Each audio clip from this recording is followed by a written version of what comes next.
day your dollars stop working. Imagine you're standing at the gas pump on a grey Tuesday morning. The price per gallon is already insane, but you sigh, swipe your card, and tell yourself, this is just inflation doing its usual slow burn. The screen blinks. Processing. Then, declined.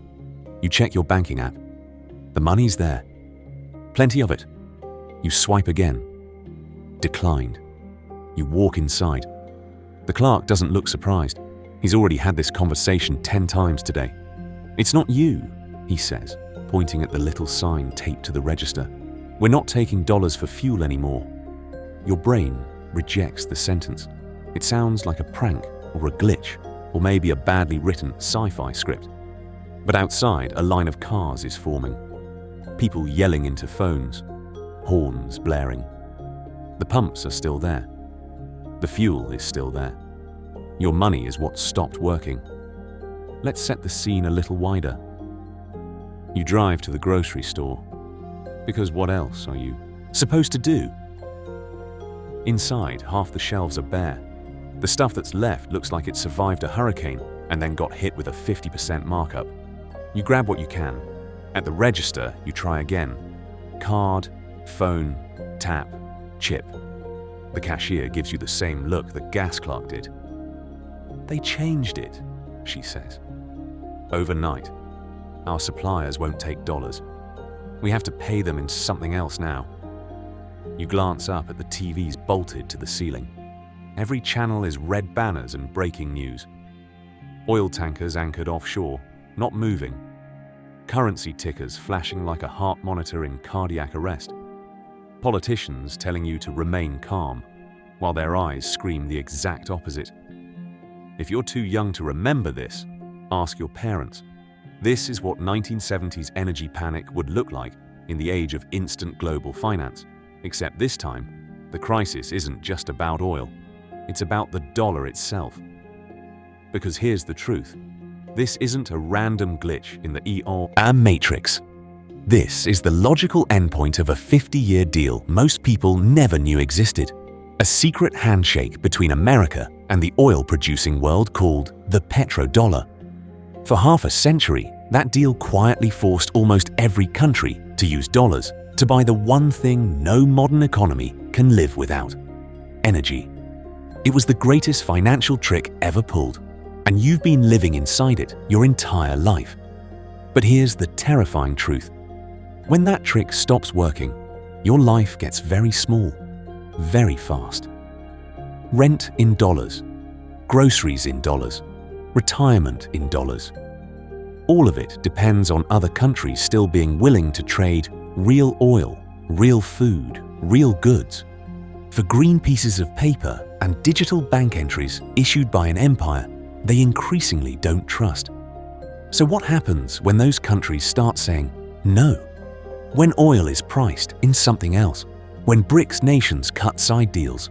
When the rest of the world quietly walks away from the slow, painful death of dollar dominance? Your account balance doesn't change, but what it can actually buy from the rest of the planet shrinks like a puddle in the desert.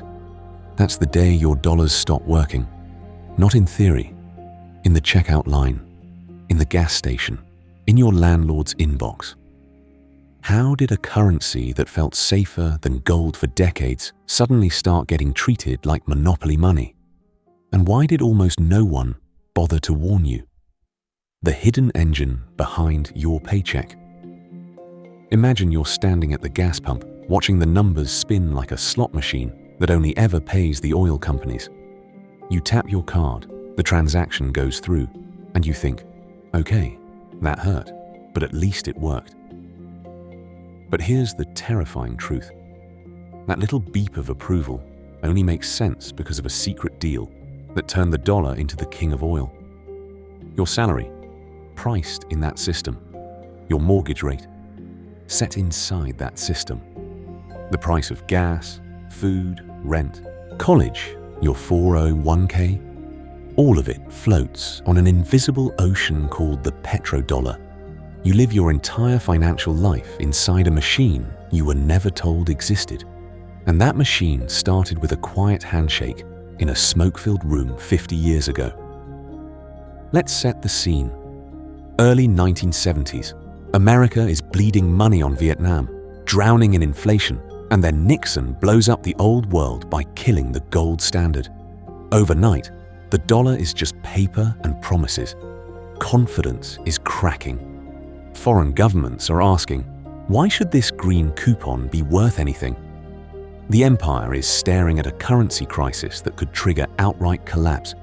Enter the Saudis. The House of Saud controls the world's most coveted tap: oil. Black energy. The stuff every factory, plane and tank needs just to exist. American officials fly in, not for a photo op, but for survival. In a series of meetings that never made your history textbook, they cut a deal. Price every barrel of Saudi oil only in US dollars and recycle those dollars into US debt. In return, weapons, protection, and an unspoken guarantee that the royal family stays on the throne. That was the greatest financial trick ever pulled. Oil is life support for modern civilization, and now, to get oil, the world first had to get dollars. If France wanted Saudi crude, it needed dollars.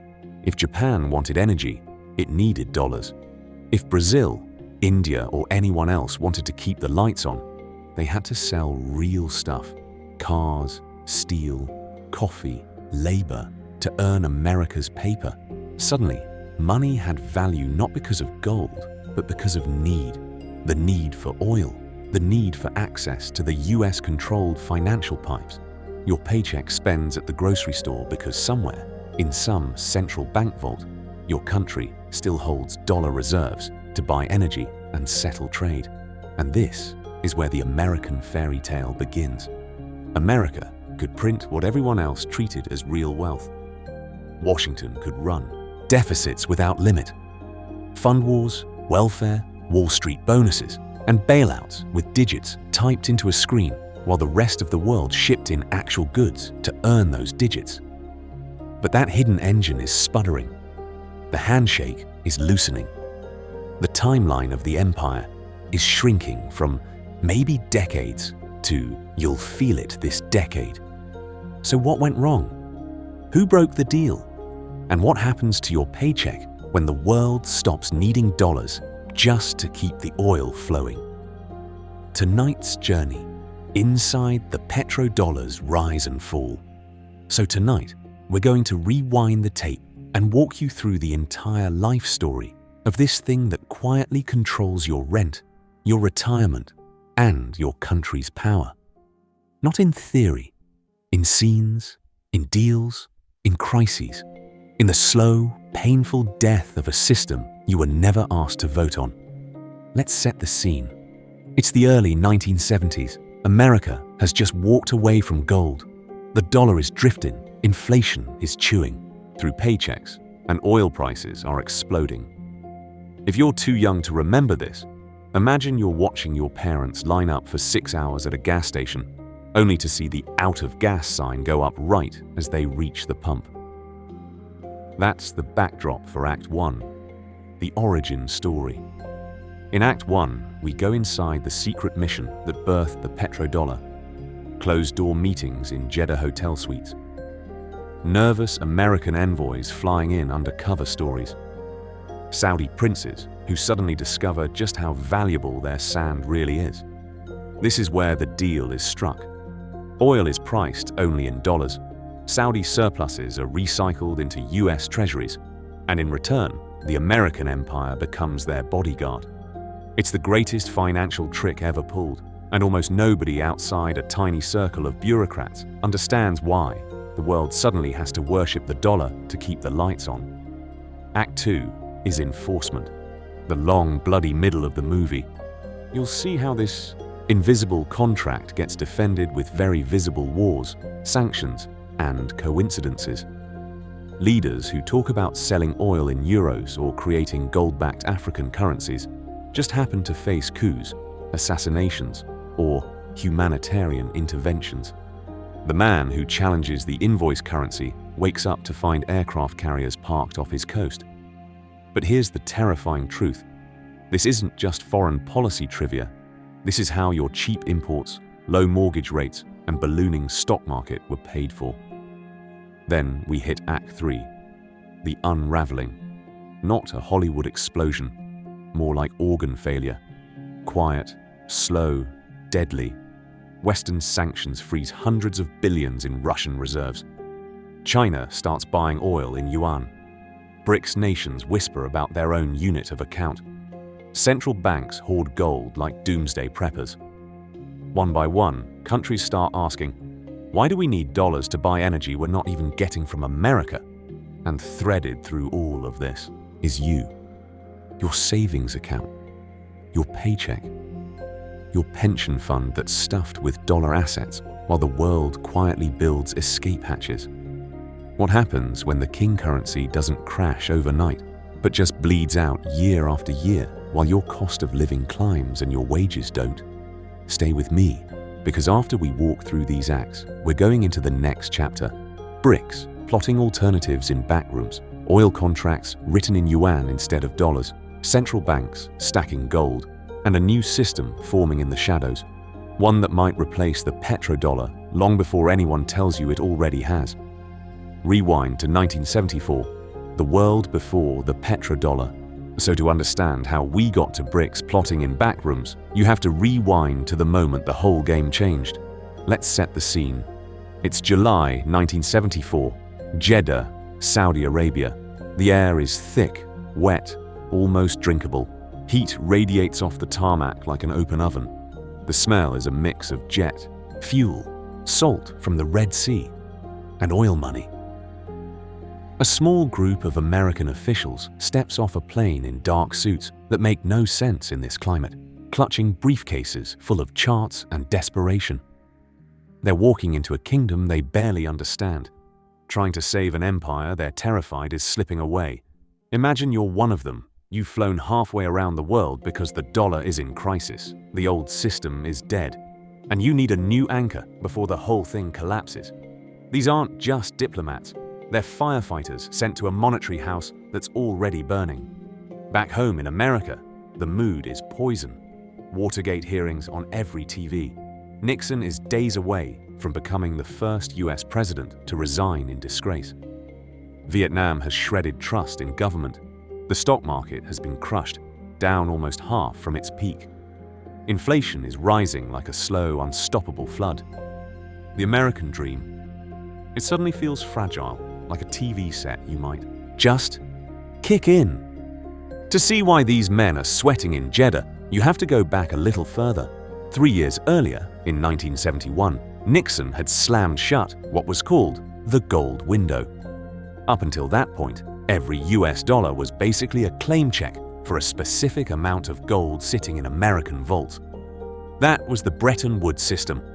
It made the dollar king because it was, in theory, as good as gold. But here's the terrifying truth. America started printing more claim checks than it had gold. Wars in Vietnam, new welfare programs, global bases, the whole imperial lifestyle, it was all paid for with fresh dollars. Foreign countries looked at the math and went, wait, we'd like the gold now. So they started sending in their dollars and asking for bars. Overspending led to foreigners demanding gold. Too many claims, not enough metal. So Nixon did the only thing that would save the gold left in the vaults and kill the old system in one move. He went on TV in August 1971 and closed the gold window. From that moment, the dollar was no longer a claim on anything. It floated on trust alone. Then the oil shock hit. In 1973, OPEC launched an embargo on the US and its allies. Gas prices quadrupled. Lines of cars wrapped around blocks for hours. People slept in their vehicles. There were literal shootings at gas stations. If you're too young to remember this, ask your parents or grandparents. It felt like the end of normal life. The greatest financial trick ever pulled, turning paper into power, suddenly looked like it might fail at the gas pump. So in July 1974, those sweating Americans in Jeddah weren't just negotiating oil. They were trying to rebuild the world's faith in a dollar that no longer had gold behind it. They needed a new backing, a new secret handshake. Not with metal this time, but with energy. Enter the Petrodollar deal. From gold to oil, how America lost its anchor. From gold to oil, how America lost its anchor. Let's set the scene. Imagine you're at a giant summer carnival. There's a glass booth in the middle with a shining pile of gold inside, and the owner is handing out ride tickets. One ticket, one fixed slice of that gold. Everyone trusts the tickets because they can see the metal. That was the dollar under Bretton Woods. But the carnival owner gets greedy. He starts printing more tickets, a few extra, then a lot. Wars in Korea and Vietnam, new welfare programs, bases all over the world. Every promise is paid for with more paper. On the surface, nothing breaks. The rides still spin. The music still plays. But here's the terrifying truth. There are way more tickets than gold. Now imagine the sharp kids at the carnival start doing the math. This was France in the 1960s under Charles de Gaulle and a few other governments. They look at the stack of dollars they're holding and say, wait a second, I can still walk up to that American booth and swap these for real gold. For now. So they start shipping literal boatloads of dollars back to the US and demand bullion in return. If you're too young to remember this, ask your grandparents. It was a quiet run on Fort Knox. The world was calling America's bluff. Dollars flowed out. Gold flowed out faster. The empire had promised more than it could deliver. The greatest financial trick ever pulled, turning paper into power, was about to be exposed in the broad daylight. Enter Richard Nixon, the man who arguably killed the old dollar and birthed the new one. In August 1971, he goes on TV and, with a straight face, announces that the US will temporarily close the gold window. Translation: the carnival owner locks the booth, pulls the curtains and says, "Sorry, your tickets are still tickets. They just don't get you gold anymore." That was a default in everything but name. Overnight, every central bank in the world was holding stacks of paper that no longer had a fixed claim on anything. It's intangible. The anchor snapped. The tickets floated. And the consequences hit fast. The 1970s turned into an inflation nightmare. Prices surged. The dollar's value slid. If you were an oil producer in the Middle East, you suddenly realized you were selling finite, irreplaceable barrels of energy for a currency Washington could devalue with a speech. So the crisis was simple and deadly. With gold gone, why should anyone keep accepting dollars? America needed a new anchor, something the entire world absolutely had to buy, every single day, in every single country. Not jewelry, not luxury goods, energy, oil. The mission became clear. Replace gold with black gold. Take the same fragile ticket system, and this time, bolt it to the one commodity no modern society can live without. And convince the world, by deal or by pressure, that if they wanted that oil, they still had to bow to the dollar. That's the real story behind what happened next in the desert. The oil weapon, OPEC's shock and America's panic. Let's set the scene. The plan to bolt the dollar to black gold sounded brilliant in a conference room. Then in 1973, the oil itself became a weapon. And America found out what it really meant to be addicted to energy you don't control. Imagine you're an American in late 1973. You pull into your usual gas station, and the pumps are dry, not just expensive, empty. Overnight, Arab members of OPEC announce an embargo on countries supporting Israel in the Yom Kippur War. America, the Netherlands, a few key allies. They don't send tanks. They send a memo. No more oil.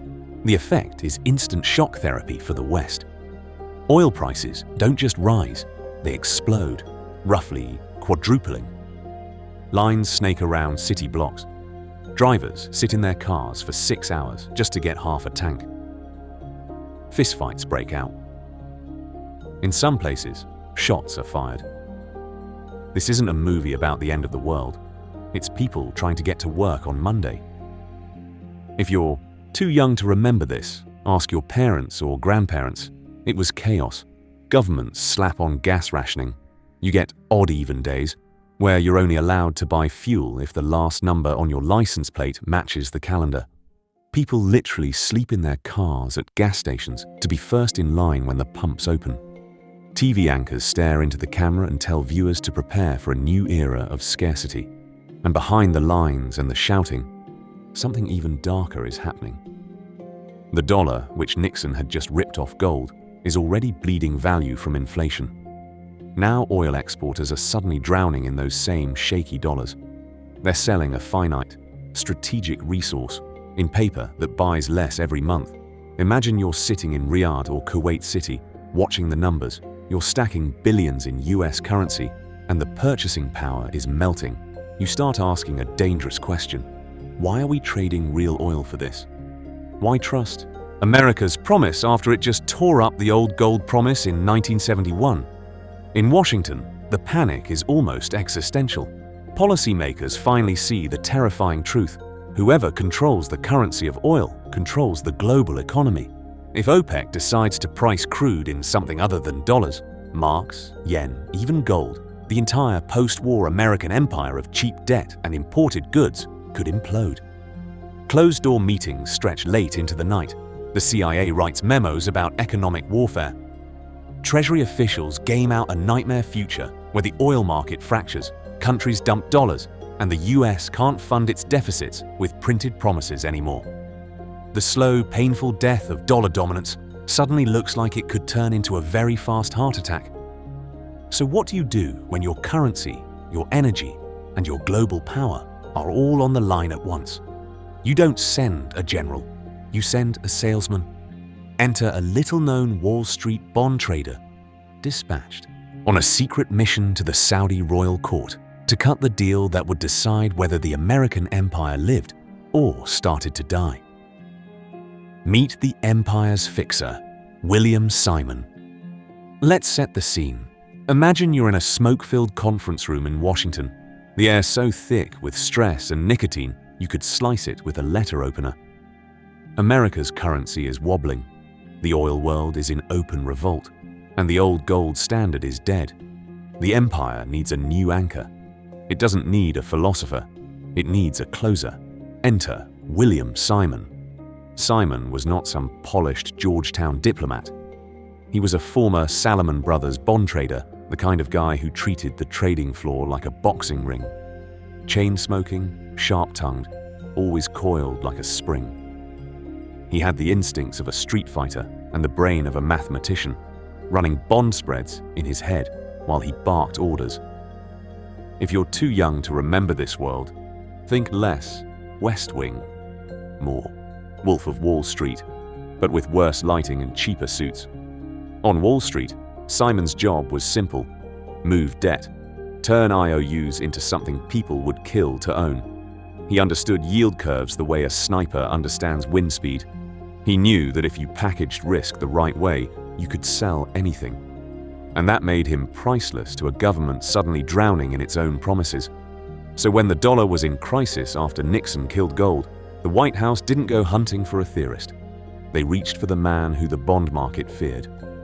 William Simon was yanked from the shark tank of Salomon and dropped into the Treasury, promoted to Treasury Secretary, not because he loved policy, but because he understood the only thing that really mattered now: debt, and how to sell it to the world. In Simon's worldview, money was not neutral. Money was a weapon. Markets were battlefields. A bond auction was just another kind of war room. His core belief was brutally simple. If you can control what people must buy, you can control what they must hold. Force the world to buy oil in dollars, and you force the world to hold dollars. Force them to hold dollars, and they end up financing your empire, your deficits, your wars, your entire lifestyle, without ever voting for it. So here was his mission brief, delivered with all the subtlety of a loaded gun. Get on a plane to Saudi Arabia and the key OPEC states. Talk to the princes. Talk to the oil ministers. Smile, threaten, bargain, whatever it takes. But do not come back without a deal that keeps oil priced in US dollars. Because the alternative was a nightmare. If the Saudis priced oil in a basket of currencies, or worse, in gold, the dollar would be exposed as just another piece of paper. Central banks could dump treasuries. Oil importers could bypass Washington. You'd get a run on the dollar, a spike in interest rates, and the possible implosion of American global power, all triggered by a line item on an oil invoice. But here's the terrifying truth. That high-stakes flight to Riyadh wasn't just another diplomatic trip. It was the opening move in the greatest financial trick ever pulled. And the way Simon structured that secret deal would lock in the next 50 years of your life, without you ever knowing his name. Inside the secret tour, smiles in public, ultimatums in private. Let's set the scene. The headlines said one thing. The real mission was something else entirely. Officially, Simon's trip was a goodwill tour. Economic cooperation, energy stability. You know the script. Smiling motorcades, palm trees, and those painfully staged photos where everyone laughs at a joke no one actually told. The press releases were so bland they could cure insomnia. Strategic partnership. Shared interest. Regional stability. All the buzzwords, none of the truth. Imagine you're watching it on TV in 1974. You see Simon stepping off the plane, shaking hands with Saudi princes, flags fluttering in the desert heat. Commentators talk about dialogue and mutual understanding, as if this was a college exchange program and not a high-risk operation to save the American empire from financial collapse. If you're too young to remember this, just picture the G7 photo ops you see today. Same theater, same script, same lies. Because behind those palace doors, the tone flipped. No more soft language. No more vague promises. This wasn't really diplomacy. It was closer to a mafia sit-down, a protection offer, with global consequences. Inside, Simon and his team laid it out in brutal, binary terms. From Washington's perspective, the world had split into two paths. Path 1. Lock oil, every barrel, every shipment, every invoice, into the dollar system. Path 2. Let the Soviets, the Europeans, or anyone else start pricing oil in their own currencies, undermining the dollar and turning America's post-war power into a very expensive nostalgia project. The message was simple. We keep you safe. You keep the dollar alive. That's not foreign policy. That's a protection racket with better stationery. But here's the terrifying truth. The Saudis weren't desperate clients. They had leverage. A lot of it. They were sitting on oceans of oil, suddenly rich beyond imagination, but surrounded by enemies and totally exposed militarily. They knew the West was addicted to their crude. They knew every factory in Europe, every suburb in America, every Soviet tank division depended on what lay under their sand. At the same time, they were terrified that any one of those powers could turn on them if the price or the politics shifted. So the room wasn't a simple shakedown. It was a negotiation between two different kinds of fear. America feared losing its financial weapon, the dollar as the world's energy lifeblood. Saudi feared losing its throne. Oil wealth without real protection is just a very shiny target. Enter the deal that would fuse those fears into the greatest financial trick ever pulled. Simon's pitch was almost insultingly simple. A few key promises, a few signatures. In exchange, oil would become the new anchor for the dollar. No more gold, no more metal in vaults, just black liquid under foreign soil, turned into a monetary weapon. Oil for dollars. Dollars recycled into US debt. US guns to guard the wells. That was it. At least that's what they told the cameras. In the next part, you'll see what they didn't put in the press release and how that simple agreement hardwired your entire future into every barrel sold out of the Persian Gulf. The Petrodollar Pact, oil for dollars, dollars for protection. Let's set the scene. It's 1974. The gold standard is dead, inflation is ripping through America, and the dollar is stumbling around like a drunk heavyweight who just got knocked out on live TV. So how do you make the world trust a piece of paper that can't be turned into gold anymore? You tie it to the one thing every country literally burns to survive: oil. Enter the Petrodollar Pact. At the heart of it, the deal with Saudi Arabia was brutally simple. Riyadh agreed that every barrel of Saudi oil sold to anyone, anywhere, would be priced only in US dollars, not in German marks, not in Japanese yen, and definitely not in gold. If France wanted oil, first, buy dollars. If Japan wanted to keep the lights on, first, buy dollars. The dollar became the mandatory ticket to the world's most vital resource. But it went deeper. Saudi Arabia didn't just take dollars and stuff them in a vault. The secret sauce was recycling. The Saudis agreed to pour their surplus petrodollars back into US financial markets, especially into US treasuries. Imagine you're running a gas station where every customer is legally forced to pay in your own gift cards. And then you convince the gas supplier to invest those same gift cards in your personal IOUs. That's the loop. In exchange, America made a promise that had nothing to do with spreadsheets and everything to do with raw power. Washington would protect the Saudi regime, US troops, US bases, US intelligence, advanced weapons sales, political cover against regional enemies. If anyone threatened the House of Sod, they weren't just picking a fight with a desert kingdom, they were poking the American empire in the eye. If you're too young to remember this, understand, once the biggest OPEC producer locked into dollars, the rest didn't really have a choice. Oil exporters followed the leader. Soon, over 80% of global oil trade was invoiced in dollars, even when the US wasn't involved in the transaction at all. Two countries on the other side of the world could hate America's guts and still needed its currency to keep their grids running. Now watch how the recycling game trapped everyone. Oil importing countries had to earn dollars by selling goods to America or by borrowing in dollars from US banks and markets. They sent those dollars to buy oil. The oil exporters then sent a huge chunk of those same dollars back into US debt and Wall Street assets.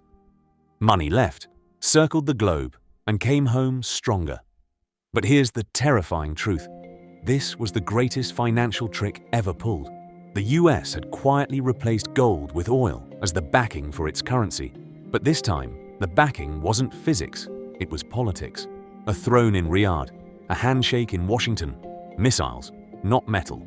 And when your money depends on politics, what happens the moment the politics start to crack? How oil turned the dollar into a global addiction.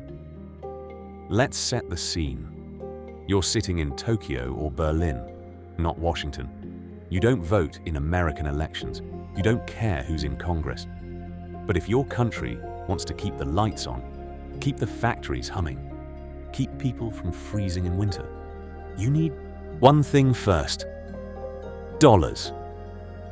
Imagine you're Japan in the 1980s. You buy oil from the Middle East. Your cars go to Europe, your electronics go to Asia, your sushi goes everywhere. But here's the catch. That tanker full of crude off the coast of Saudi Arabia, it doesn't care about yen. It doesn't care about trade flows with America. The invoice says one word: USD. If you don't have dollars, that ship might as well be on Mars.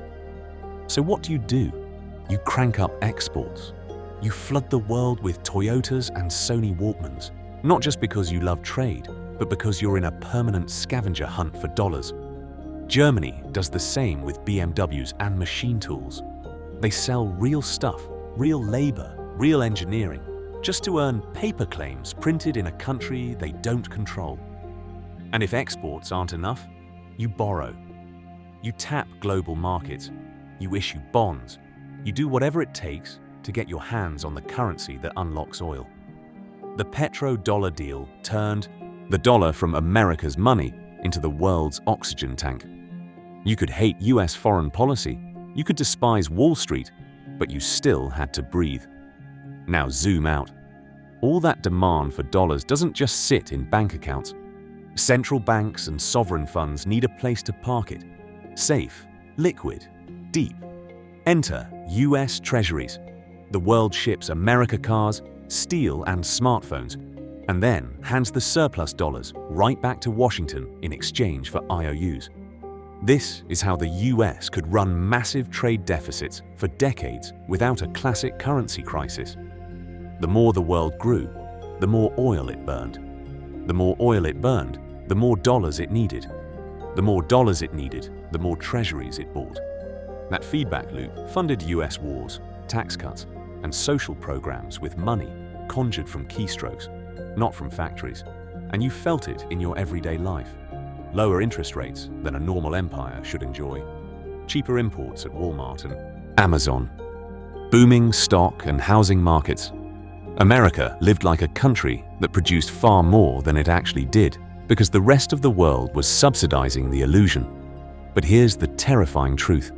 Any system where one nation gets real goods in exchange for paper promises has a built-in expiration date.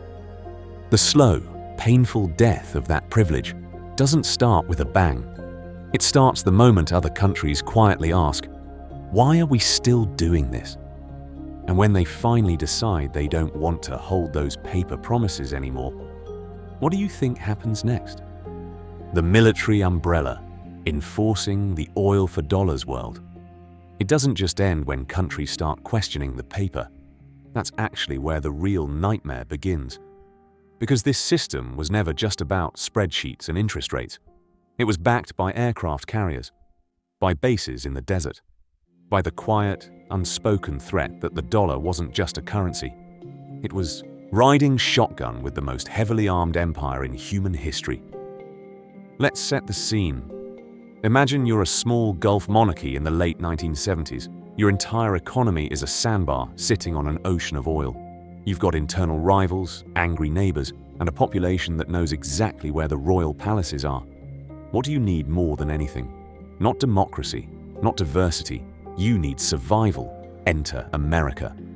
The man who arguably mattered more than any banker was the Pentagon. Washington didn't just say, "Price your oil in dollars, we'll buy it." They said, "Price your oil in dollars, and we ring your kingdom with steel."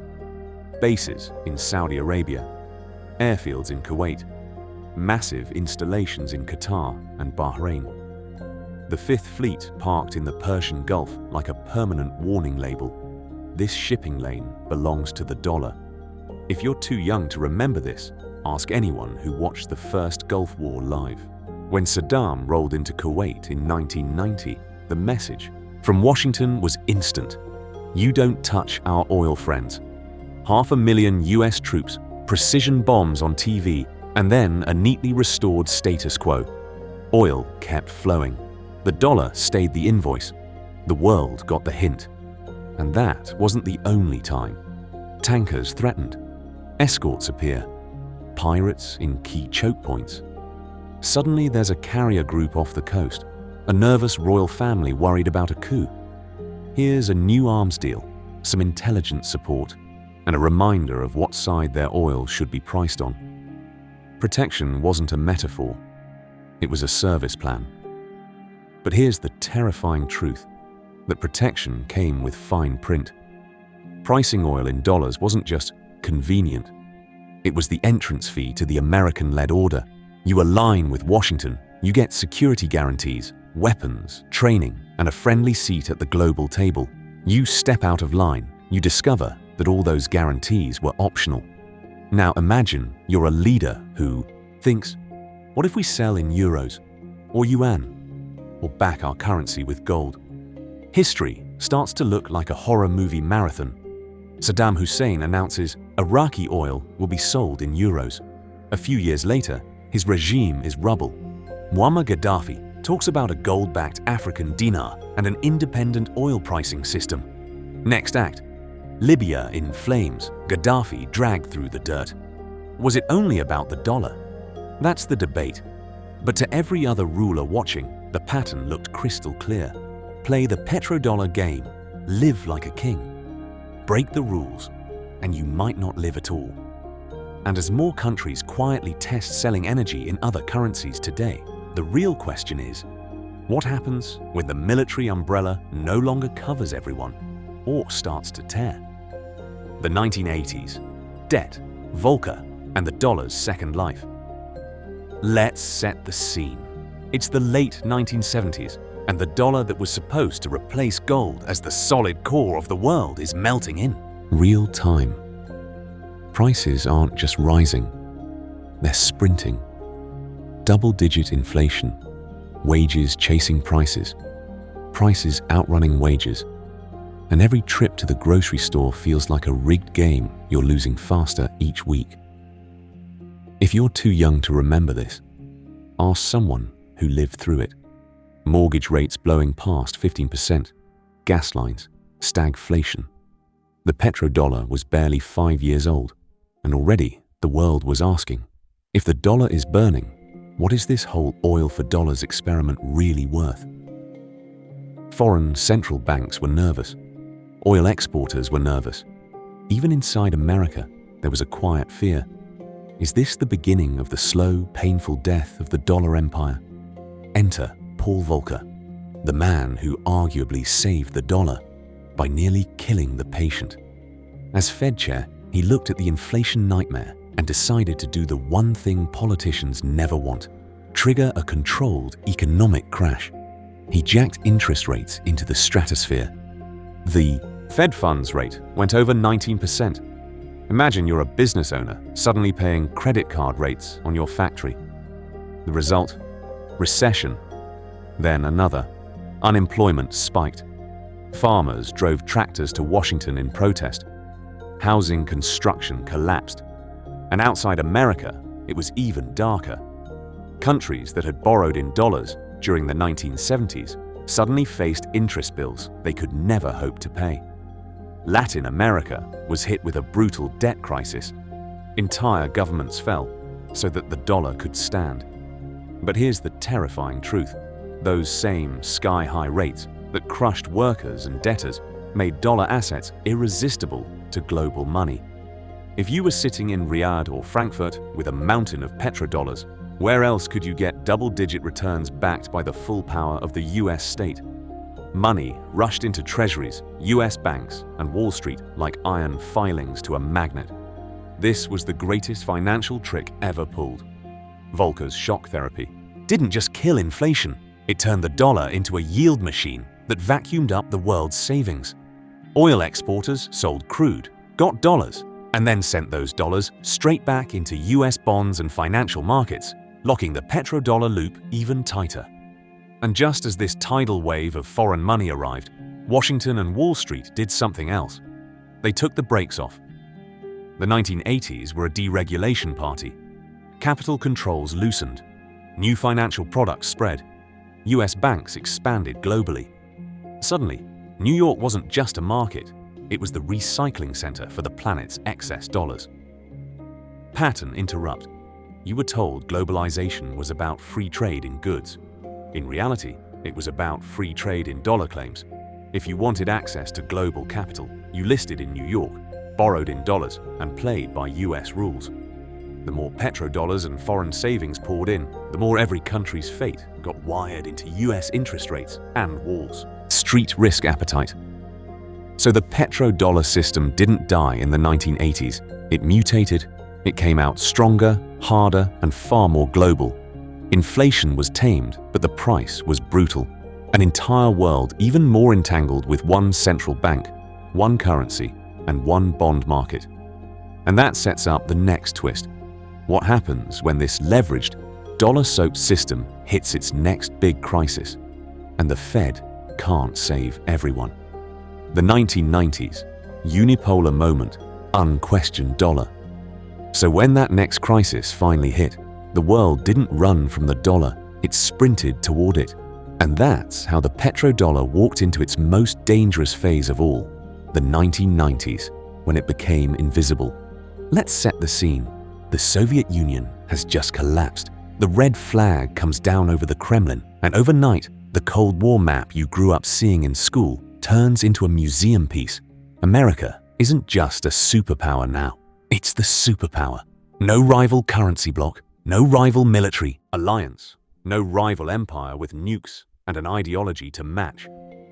If you're too young to remember this, imagine you're watching CNN in 1991. Desert Storm. You see American cruise missiles carving light trails across the Baghdad sky like some kind of dystopian fireworks show. The message to the rest of the world was not subtle. The US can project power anywhere fast. And what were they defending in the Gulf?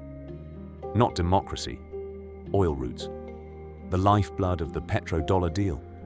The timing was perfect for the greatest financial trick ever pulled. As the Soviet system died, globalization was born. Trade exploded, container ships multiplied, Wall Street discovered derivatives, Silicon Valley started wiring the planet together. And underneath all of it was one quiet assumption that nobody questioned.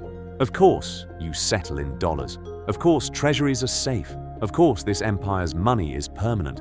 The dollar became like oxygen. You don't ask why it's there, you just breathe it. By the early 2000s, over 80% of global oil trade was invoiced in dollars, even when the oil never touched American shores. A Korean refinery buying Saudi crude, dollars. An Indian company buying Nigerian barrels, dollars. Two countries that barely traded with America still had to route their energy lifeline through Washington's currency, and the institutions made sure it stayed that way. The IMF loans, dollar-centric. World Bank projects, dollar pipelines into developing economies. The SWIFT messaging system that moves money between banks. Think of it as the global nervous system, wired in a language the dollar wrote. If you wanted to plug into the world economy, you spoke that language, or you stayed in the dark. Inside America, it felt like a miracle. Cheap imports flooded Walmart. Tech stocks went vertical. Your house, your 401k, your stock portfolio all floated higher on a tide of foreign savings pouring into US assets because the rest of the world needed somewhere to park the dollars they earned selling real stuff. But here's the terrifying truth. Every cheap TV, every underpriced gallon of gas, every booming asset was backed by a promise, a US IOU. While Americans shopped and scrolled, the rest of the world was quietly stacking claims on that promise in the form of treasuries and dollar reserves. The petrodollar had turned the planet into America's involuntary creditor. And that raises the question the 1990s never asked out loud. What happens when those creditors start to doubt the promise and look for a different way to price their oil, their savings, and their future? When oil rebels, Iraq, Saddam, and the Euro experiment. So imagine you're an oil minister in the late 1990s, sitting on a sea of crude and a mountain of doubts. You're watching America run record deficits, print oceans of dollars, and still live like the empire can never run out of credit. And you start thinking a very dangerous thought. What if we just stop using their money? Let's set the scene. It's 2000. The petrodollar looks untouchable. Over 80% of global oil trade is invoiced in US dollars. If France wants Saudi crude, it buys dollars. If India wants Iraqi oil, it buys dollars. The system is so embedded, it feels like gravity. But gravity only works until someone jumps. Enter Saddam Hussein, the man who arguably understood power, fear, and spectacle better than most Western politicians would ever admit. In October 2000, under the UN's Oil for Food program, Saddam announces that Iraq will no longer price its oil in dollars. From now on, Iraqi barrels will be invoiced in euros. On paper, it's a tiny change, just a different three-letter code on an invoice. In reality, it's a Molotov cocktail thrown at the greatest financial trick ever pulled. Because if one sanctioned, isolated, heavily watched oil producer can flip the switch and survive, what stops Iran from doing it? What stops Russia? What stops a bored Saudi prince from asking, why not euros? Why not yuan? Why not a basket? That's the symbolic threat. Not that Iraq alone could crash the dollar, but that it could prove the dollar isn't mandatory, that the petrodollar isn't a law of physics, it's just a deal. And deals can be broken. If you're too young to remember this, the official story you were fed later sounds very different. You heard about weapons of mass destruction, mushroom clouds, terror links, freedom, democracy, regime change. You did not hear a single word about currency invoicing on the evening news. But here's the terrifying truth. The timing is hard to ignore. Saddam switches to euros in 2000. By 2002, UN reports note that the euro switch actually made Iraq a profit as the euro strengthened against the dollar. By March 2003, Baghdad is being bombed, and within months, under US occupation, Iraqi oil contracts quietly slide back into dollars. Is that a smoking gun? No. Wars are messy. There were security fears, regional rivalries, domestic politics, intelligence failures, and straight-up lies all tangled together. But when you zoom out, a darker pattern starts to form. Energy, geopolitics, and currency choices move together like three heads of the same beast. Oil states that talk about breaking the dollar's spell keep finding themselves on the wrong end of sanctions, coups, or cruise missiles. Currency rebels don't just get bad press, they get regime change. So you have to ask, was Iraq really just about security and spreading democracy? Or was it also a brutal, televised message to every oil producer on Earth? A message that said, in plain language, price your barrels in whatever you want, once. Because the next country that tries to walk away from the petrodollar might not just face invasion, it might trigger the next stage of the slow, painful death of dollar dominance itself. And that's where our story gets even darker. Libya, Gaddafi, and the gold dinar dream. So if Iraq was the warning shot, Libya was the full-blown horror movie. Let's set the scene. It's the mid-2000s. Oil is booming, the dollar is still king, and Muammar Gaddafi, the man who arguably turned dictator chic into its own aesthetic, starts talking about something that should make every central banker in America break out in a cold sweat: a Pan-African gold dinar. Not a slogan, not a speech, a real currency, backed by real metal. Imagine you're an African oil producer, sitting on crude, diamonds, copper, and you're sick of watching your savings evaporate every time the Federal Reserve sneezes. Gaddafi's pitch was simple and lethal. Stop pricing your wealth in the paper of former empires. Start settling in a gold-backed African unit instead.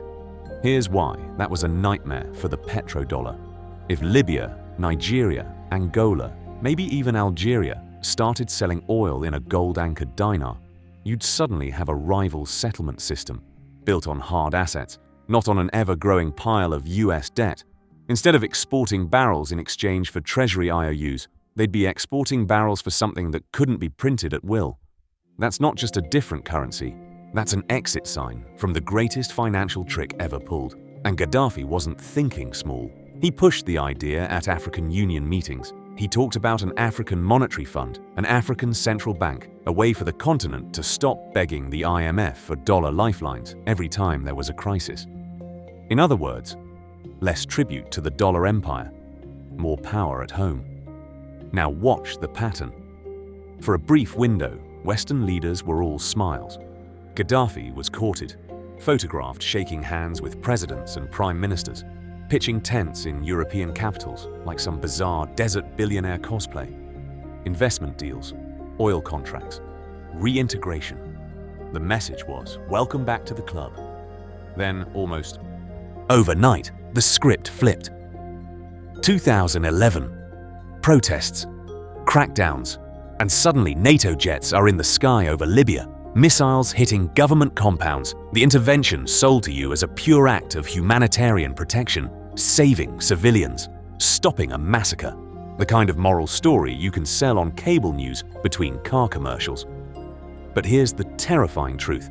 At the exact moment Libya was floating a gold-backed challenge to dollar and euro dominance in African energy trade, its state was erased from the map.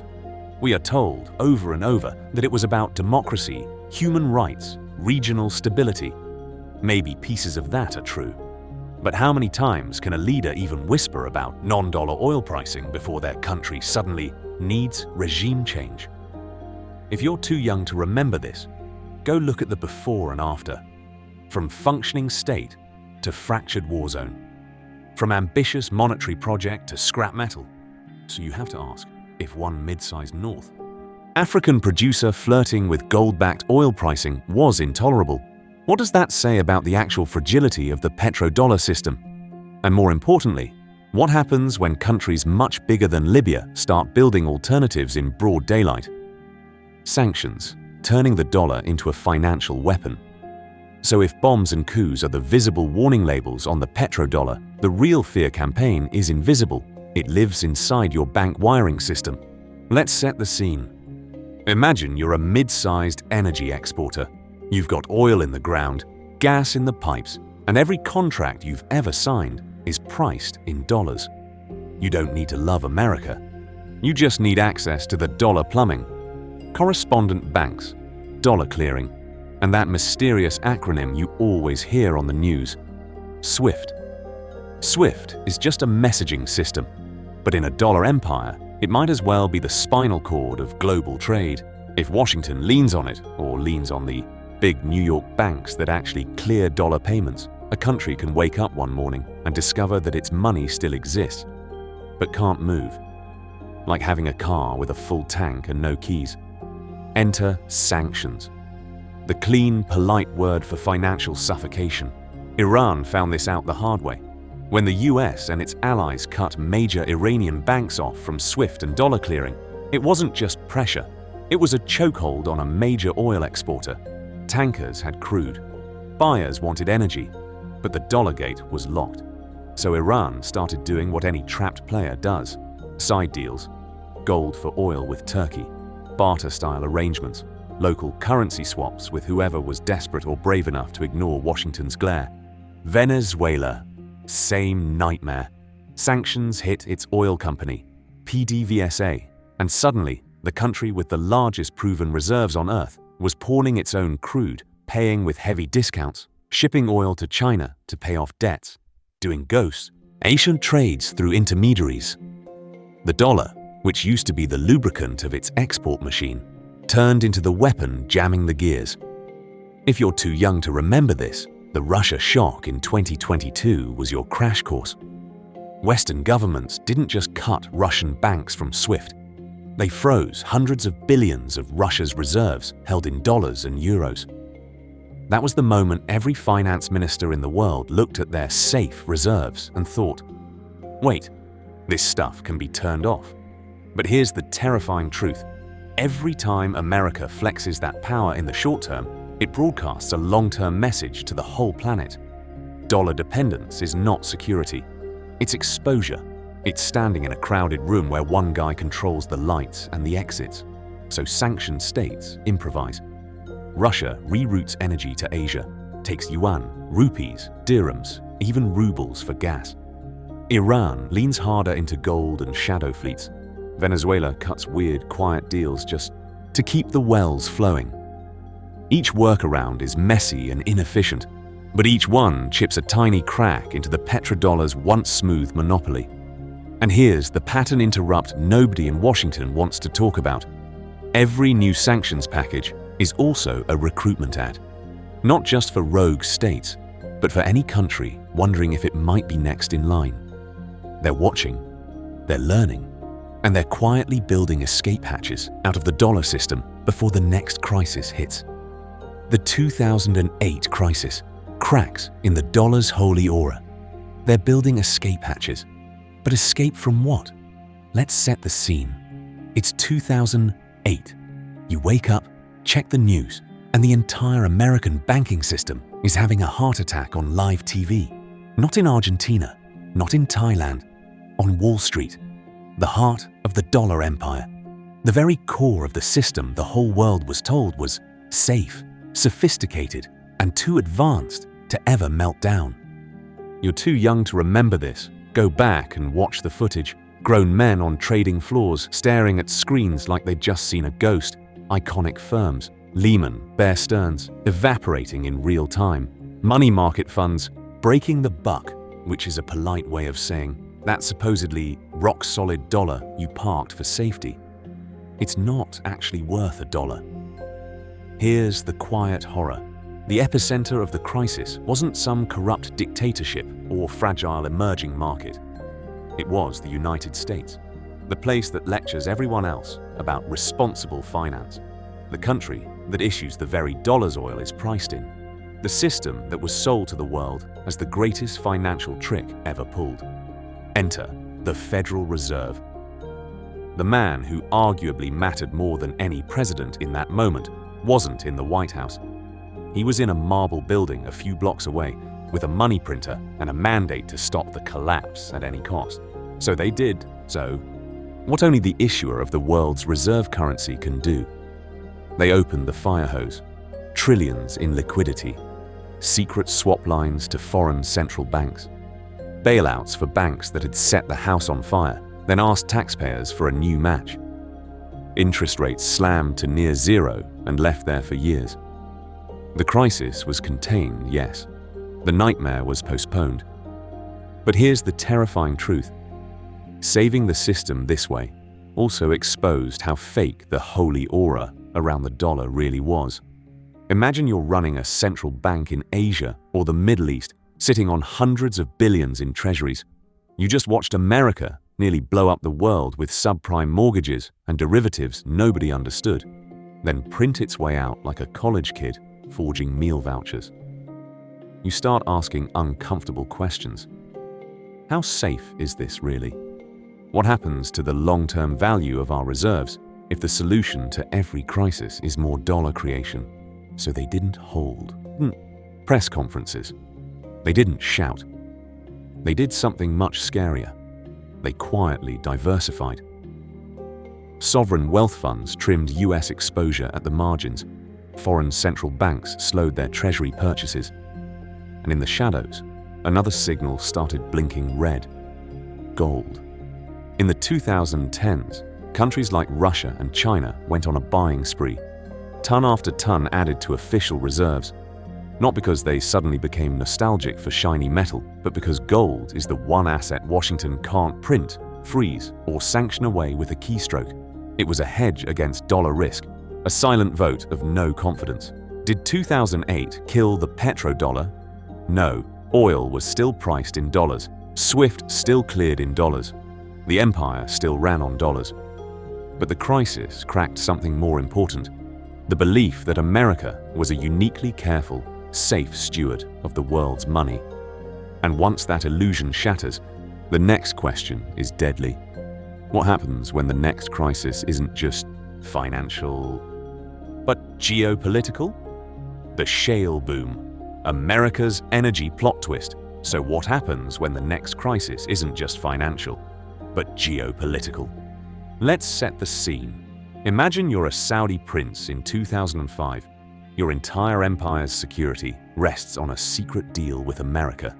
You pump oil, you price it in dollars, and in return, the US Navy and the US Air Force are your personal bodyguards. Simple, brutal, effective. Then, out of nowhere, America pulls a plot twist. Enter the shale boom. In the late 2000s, US drillers start doing something that looks like science fiction. They combine horizontal drilling with high-pressure fracking, and suddenly rocks that used to be worthless become oil and gas sponges.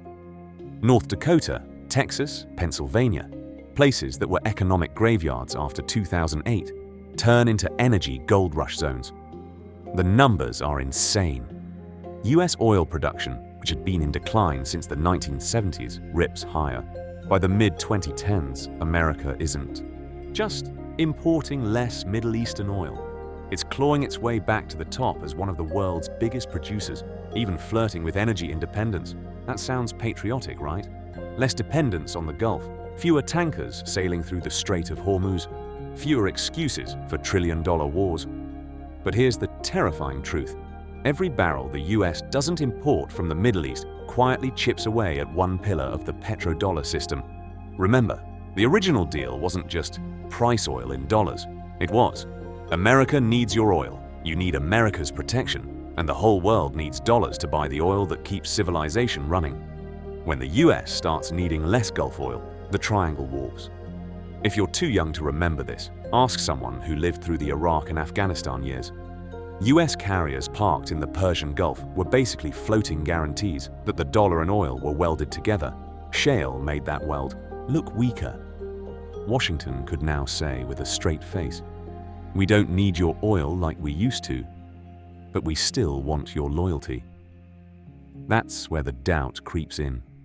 Gulf rulers start asking, even if only in private, why stay chained to a patron that buys less of our main export, yet still tells us how to vote at the UN, who we can trade with, and what currencies we're allowed to flirt with.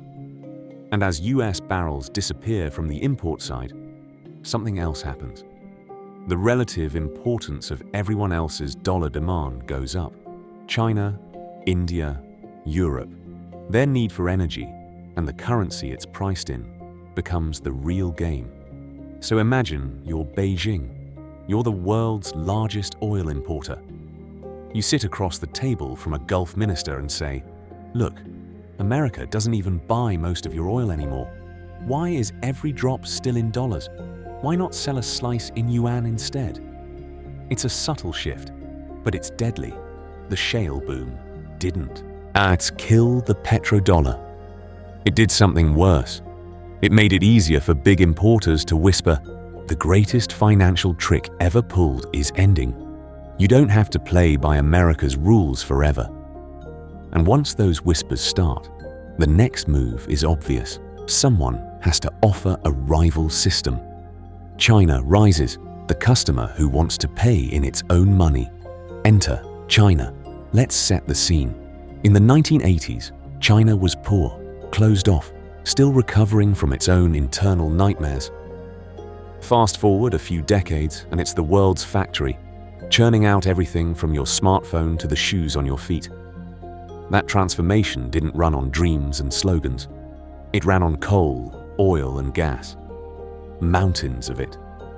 Imagine you're looking at a map lit up by energy flows. Thick pipelines and tanker routes stretch from Saudi Arabia, Iraq, Russia, Angola, all bending toward one gravitational center, China. By the mid-2010s, Beijing had quietly become the largest oil importer on Earth, pulling in millions of barrels a day from the same producers that used to live and die by American demand. Now here's the part nobody at your local bank ever explains. If China is your biggest customer, if most of your new long-term contracts are shipping east, why are you still forced to accept payment in a third country's currency? Why keep taking dollars for Chinese demand, then swapping those dollars back into yuan, losing control, and leaking fees every step of the way? From Beijing's point of view, that's insane. It means China does the work, burns the energy, exports the goods, and still has to bow to the dollar to settle the bill. That's not trade. That's empire. So China started to push back, slowly, quietly, methodically. In 2018, it launched yuan-denominated oil futures in Shanghai. Not just a vanity project, these contracts can be converted into physical gold, giving nervous producers a way to turn Chinese paper into something ancient and tangible if the nightmare scenario hits.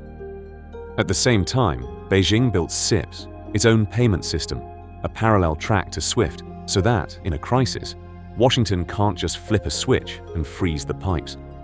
If you're too young to remember this, SWIFT used to feel like plumbing. Invisible, neutral, just there. After Russia got cut off and hundreds of billions were frozen, it started to look more like a weapon system. Producers watching that said, "We need an exit door." China held it open. And then the unthinkable started to happen. Saudi Arabia, the crown jewel of the petrodollar deal, began flirting with yuan. Not dumping the dollar outright, but signaling it would accept yuan for at least part of its oil sales to China. A tiny crack in public. A much bigger crack in private trust. But here's the terrifying truth.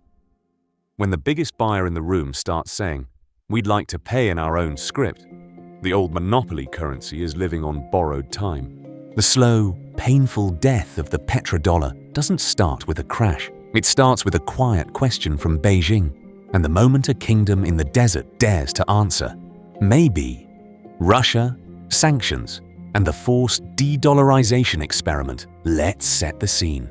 You wake up one morning and find out that a G20 country's savings account just got deleted. Not by hackers, by lawyers in Washington, Brussels, and London. In 2014, after Crimea, the West tested the waters. Targeted sanctions, a few banks, a few oligarchs, annoying but survivable. Russia adapted, grumbled, kept selling oil in dollars. Business as usual, with a warning label. Then 2022 hit, full-scale invasion of Ukraine, and the financial nukes came out. Hundreds of billions of dollars of Russian central bank reserves were frozen overnight. Imagine you're a country, you've spent decades stacking safe dollar and euro assets, and in one weekend, they turn into decorative numbers on a screen. Swift access for major Russian banks. Cut. Western firms. Gone. Planes, chips, spare parts. Blocked. The message to the world was crystal clear. Your reserves are not really yours. They're a permission slip, revocable, political. But here's the terrifying truth. The moment America weaponized the dollar at that scale, it ran an experiment it could never undo. Could a major energy empire still sell oil and gas without the petrodollar lifeline? Enter Moscow. Instead of begging to be let back into the old system, the Kremlin flipped the script. For unfriendly countries, gas had to be paid in rubles. For friendly ones like India and China, the offer was simpler. We'll give you massive discounts, but we're not touching your dollars. India started buying record volumes of cheap Russian crude, not in the classic way, dollars through Western banks, but through rupees, dirhams, and a tangle of non-dollar arrangements. Russian oil would land in Indian. Refineries get processed, and then some of the refined products quietly sailed back to Europe, laundered by geography and paperwork. The petrodollar rules said, "You must clear through us." Reality answered, "Watch us go around." China ramped up too, paying in yuan, in euros, in blended deals that kept Washington's fingerprints off the transaction. The exact plumbing was messy, but that was the point. If you can route energy trade through a maze of local currencies and intermediaries, the old single currency choke point stops working. Meanwhile, Russia leaned hard into gold. For years, it had been dumping treasuries and stacking bullion, and now that hoard became a lifeline. Gold could be swapped, pledged, or used as collateral in backdoor barter-style deals. Oil and gas out, machinery, electronics, and food in. Not pretty, but effective. If you're too young to remember this, ask anyone who watched the Cold War. This was the first time a top-tier energy exporter was forced at scale to test life after the petrodollar, and it didn't collapse, it rerouted. The greatest financial trick ever pulled was convincing the world there was no alternative to dollar oil. In 2022, under maximum pressure, the world accidentally proved there is. The only question now is, if one sanctioned giant can do it under fire, what happens when everyone else starts trying it by choice? BRICS and the quiet revolt against dollar tyranny. So if one sanctioned giant can reroute the system under fire, what happens when a whole club of giant economies starts doing it calmly, in broad daylight? Enter BRICS. Let's set the scene. For decades, you were told the story in reverse. America is rich. Therefore, the dollar rules the world. But here's the terrifying truth. The dollar rules the world, therefore, America is rich. Now imagine you're watching a new power block quietly building a life raft while the cruise ship still looks fine from the outside. BRICS is not a fringe protest group. It's Brazil, Russia, India, China, and South Africa. Together, they're over 40% of the world's population, a massive chunk of global GDP, and an even bigger slice of commodity production and energy demand. These are not spectators in the global economy. These are the people buying the oil, mining the metals, growing the food. And they are tired of paying a tax to the American empire every time they move a barrel of crude. If you're too young to remember this, the original BRIC idea was sold as an investment theme, a cute Wall Street acronym. Fast forward, and that theme has turned into a political and economic alliance openly talking about de-dollarization on camera. not in secret memos, in summit speeches. They complain the dollar is a weapon. They talk about currency risk and sanctions risk like a chronic disease. Their solution? Build alternative payment systems, link their own banks, and settle more and more trade. In local currencies, rubles for rupees, yuan for reals. Anything but that one green piece of paper. Look at the receipts. China and Brazil struck deals to settle trade directly in yuan and reais, cutting the dollar out of the loop. India and Russia have been experimenting with paying for oil in rupees and rubles, using their own messaging systems instead of SWIFT. Every one of these deals is tiny compared to the petrodollar ocean, but the direction of travel is crystal clear, and hovering over all of it is the whispered idea of a BRICS settlement currency. Not a cute logo on a coin, but a unit for trade, maybe linked to a basket of commodities: oil, gas, wheat, metals. Something real, something you can't freeze, with a Treasury press release. Now zoom in on the central banks. While Western commentators laughed at BRICS talk, BRICS central banks were quietly buying gold like it was going out of style. Year after year, record purchases. They're not doing that for jewelry. They're building collateral for a world where no single reserve currency is trusted. This isn't yet a clean replacement for the petrodollar. It's worse for America. It's the slow, painful death of any one currency's right to dominate energy trade uncontested. A multipolar nightmare for Washington and a confusing new map for you. Because if the world stops agreeing on what money is for oil, how stable is the money in your bank account really? The dollar's share shrinks, reading the reserve data. So let's stop dealing in vibes and start dealing in numbers. Because if this really is the slow, painful death of dollar dominance, you should see the blood in the data long before the body hits the floor. Let's set the scene. Around the year 2000, the dollar's share of global foreign exchange reserves sat near 72%. That meant that for every 10 reserve dollars central banks held, 7 were actual US dollars or dollar assets. That was empire-level power, backed not by gold, but by oil invoices and treasury bonds. Fast forward to the early 2020s, that share is down to roughly 58 to 60%.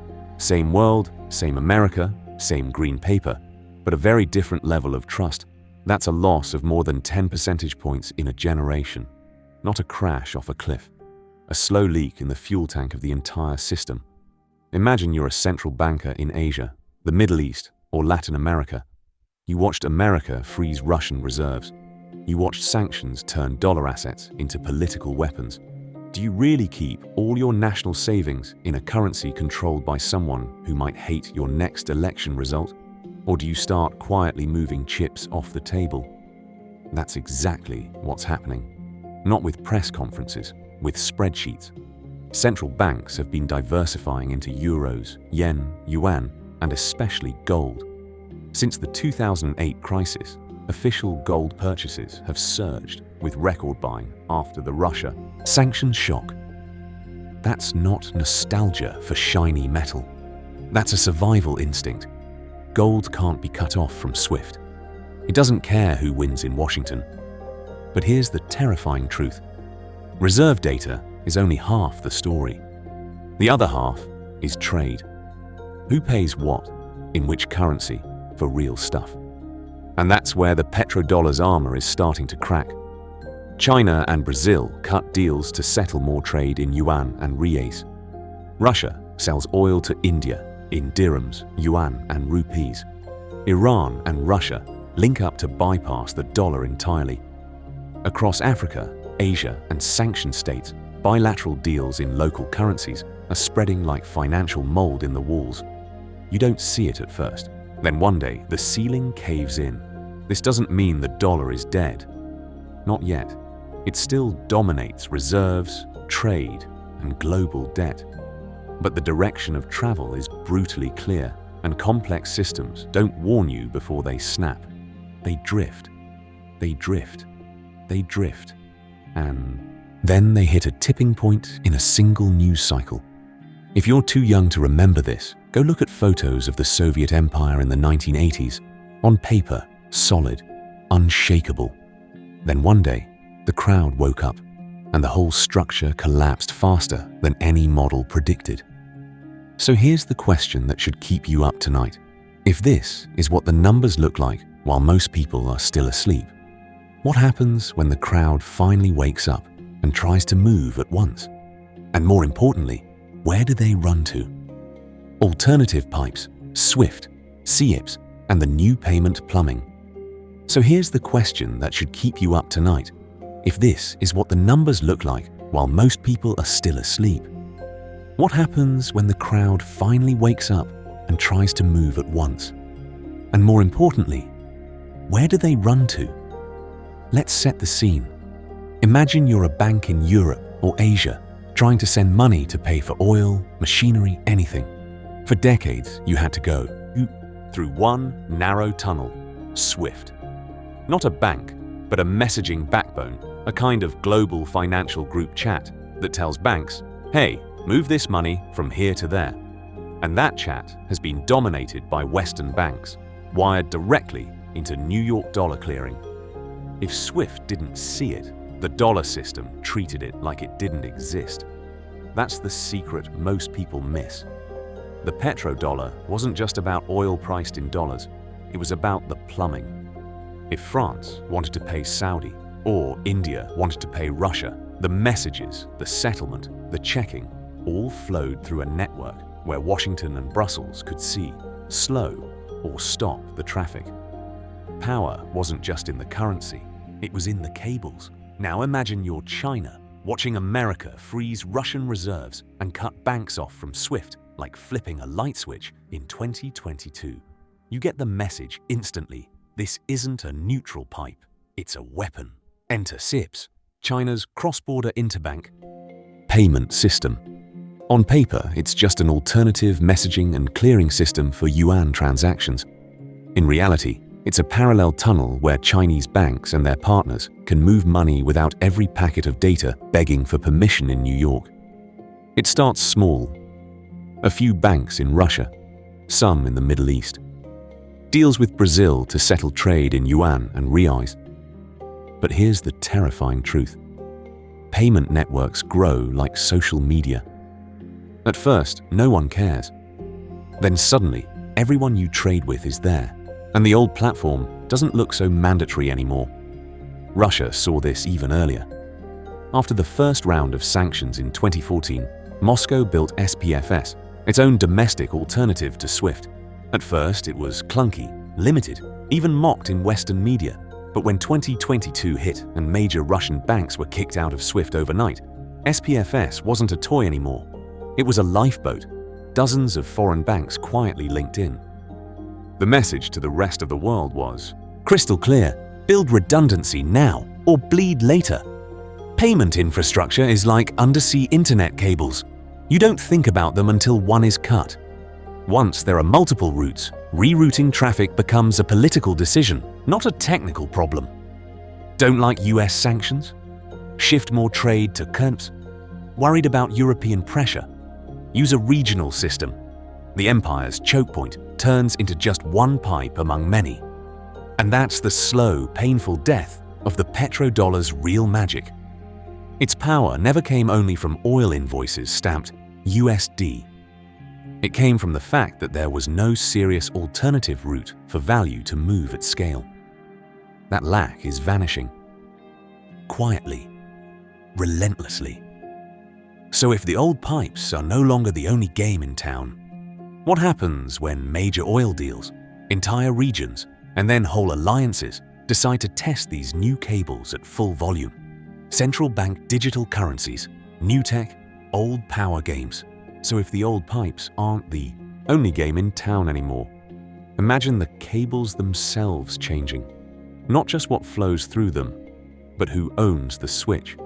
Because the next phase of this story isn't just less dollar, it's more control. Let's set the scene. Imagine you're paying for gas in 10 years. You tap your phone, no card, no cash, no bank app. It's a sleek little icon with your country's flag on it. That's not a fintech startup. That's your central bank. Welcome to central bank digital currencies, CBDCs, state-issued digital money running on government rails, not private crypto. This isn't Bitcoin. This is the anti-Bitcoin. Programmable, permissioned, and plugged directly into the heart of state power. Right now, if India wants to pay Saudi Arabia for oil in rupees, the money has to snake through a maze of correspondent banks, dollar clearing, and New York gatekeepers. The dollar sits in the middle like a toll booth. With CBDCs, that toll booth can vanish. India's digital rupee can talk directly to Saudi's digital rial or China's digital yuan, settling trade in seconds, not days, without a single US bank touching the flow. That's the real threat. Not a press conference about de-dollarization, but code, pipes, new rails that make the old petrodollar plumbing look like dial-up internet. Enter the pilots. China's eCNY is already live in dozens of cities. The BIS-M Bridge project is wiring together China, Hong Kong, Thailand, the UAE. BRICS members are openly testing cross-border CBDC payments, building a sandbox where digital yuan, digital rubles, and digital rupees can settle trade without ever passing through SWIFT or Fedwire. If you're too young to remember this, SWIFT used to be the magic word that could freeze a country's economy overnight. Now, they're quietly building around it. But here's the terrifying truth. This isn't some libertarian crypto utopia. It's the slow, painful death of anonymous money. CBDCs let states see everything, every transaction, every merchant, every person in real time. You think your bank statement is intrusive? Try a world where your wallet is just a user interface on the central bank's database. They can put an expiration date on your savings. They can block your payment to that wrong charity. They can say, "You've bought too much gas this month, citizen. Payment declined." Dark joke. Give it a few crises. So yes, CBDCs make it far easier for BRICS and others to walk away from the petrodollar trap. But the replacement isn't one clean new empire currency. It's a fragmented, balkanized map of digital silos, each more programmable and more surveilled than the last. The greatest financial trick ever pulled might be convincing you that the end of dollar dominance equals freedom, when it might just be a different cage. And here's the question you're not supposed to ask. When every state has this power button over your money, what happens in the next global shock? And whose switch gets flipped first? Gold's revenge. Why central banks are hoarding metal again. So while every government is drooling over its new digital kill switch, something very old is quietly walking back onto the stage. Not flashy, not programmable, just heavy. Gold. Let's set the scene. In 2010, central banks were still net sellers of gold. They treated it like your grandparents' weird antique furniture, sentimental but useless. Fast forward to the last few years, and the script has flipped. In 2022, central banks bought more gold than in any year since 1967. In 2023, they did it again. And it's not Luxembourg and Monaco doing the shopping spree. It's China, it's Russia, it's Turkey, India, Kazakhstan, Poland, countries sitting right in the blast radius of America's financial power. Imagine you're running a state that just watched the US and Europe freeze hundreds of billions of Russia's reserves with a few keystrokes. Your nightmare isn't inflation anymore. Your nightmare is waking up to find your savings in dollars and euros have been turned into political confetti. What do you buy when you're done trusting promises? You buy the one asset that doesn't care who's in the White House or what SWIFT thinks of you.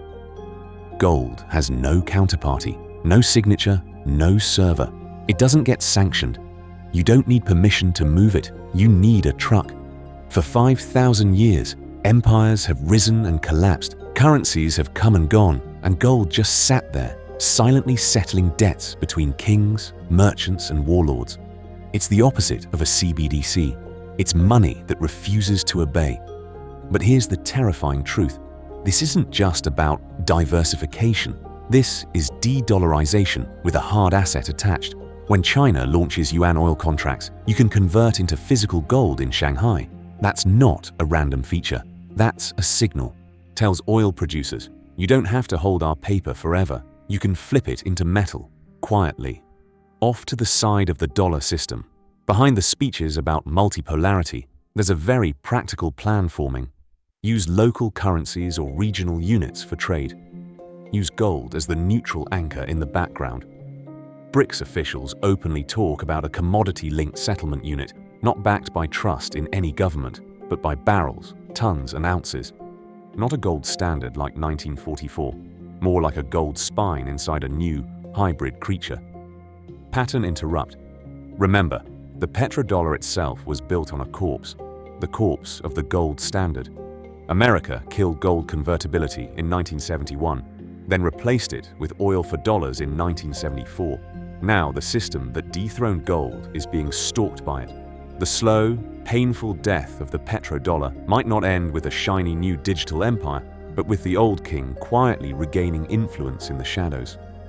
And if gold is sneaking back into the script, wait until you see what happens when oil, gas, and metals start getting priced in more than one kind of money. The slow-motion breakdown, how a petrodollar dies. Imagine you're driving a car that looks fine on the outside. The paint is shiny, the engine light is off, the radio works. But under the hood, the oil is almost gone. At first, nothing happens. Then the engine runs a little hotter. Then you hear a faint grinding noise. You ignore it until one day, under stress, the whole thing seizes and dies on the highway. That's the petrodollar right now. It's not a cinematic explosion. It's an engine running low on oil. Less lubrication, more friction, more heat. The system still moves, but every mile is more dangerous than the last. Let's set the scene. For decades, over 80% of global oil trade was priced in dollars. Oil in the Middle East, dollars.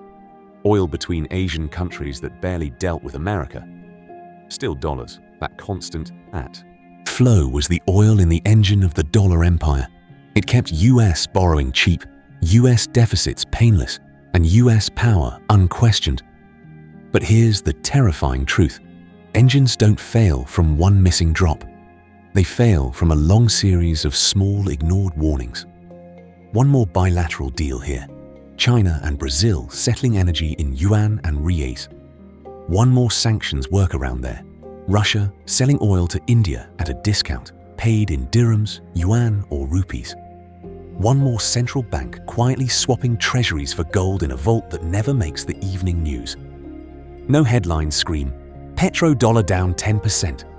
The dollar's share of oil trade can slip from 80% to 70% to 60%, and your newsfeed will still be talking about celebrity scandals. But in bond markets, the temperature is rising. Each percentage point lost means a little less automatic demand for US debt, a little higher interest rate on America's credit card, a little more pressure on Washington to print, borrow, or tax. It's way out of the crisis. If you're too young to remember this, ask anyone who lived through the 1970s what happens when trust in money erodes. Prices move first. Explanations come later. And this time, the erosion isn't just economic, it's psychological. As more governments, CEOs, and central bankers start to believe the system is dying, they behave like it's dying. They hedge, they diversify, they cut side deals in yuan, dirhams, rupees, and gold. That behavior becomes the slow, painful death of the very system they're trying to escape. It's a self-fulfilling erosion of trust. The secret isn't that one day the dollar gets cancelled.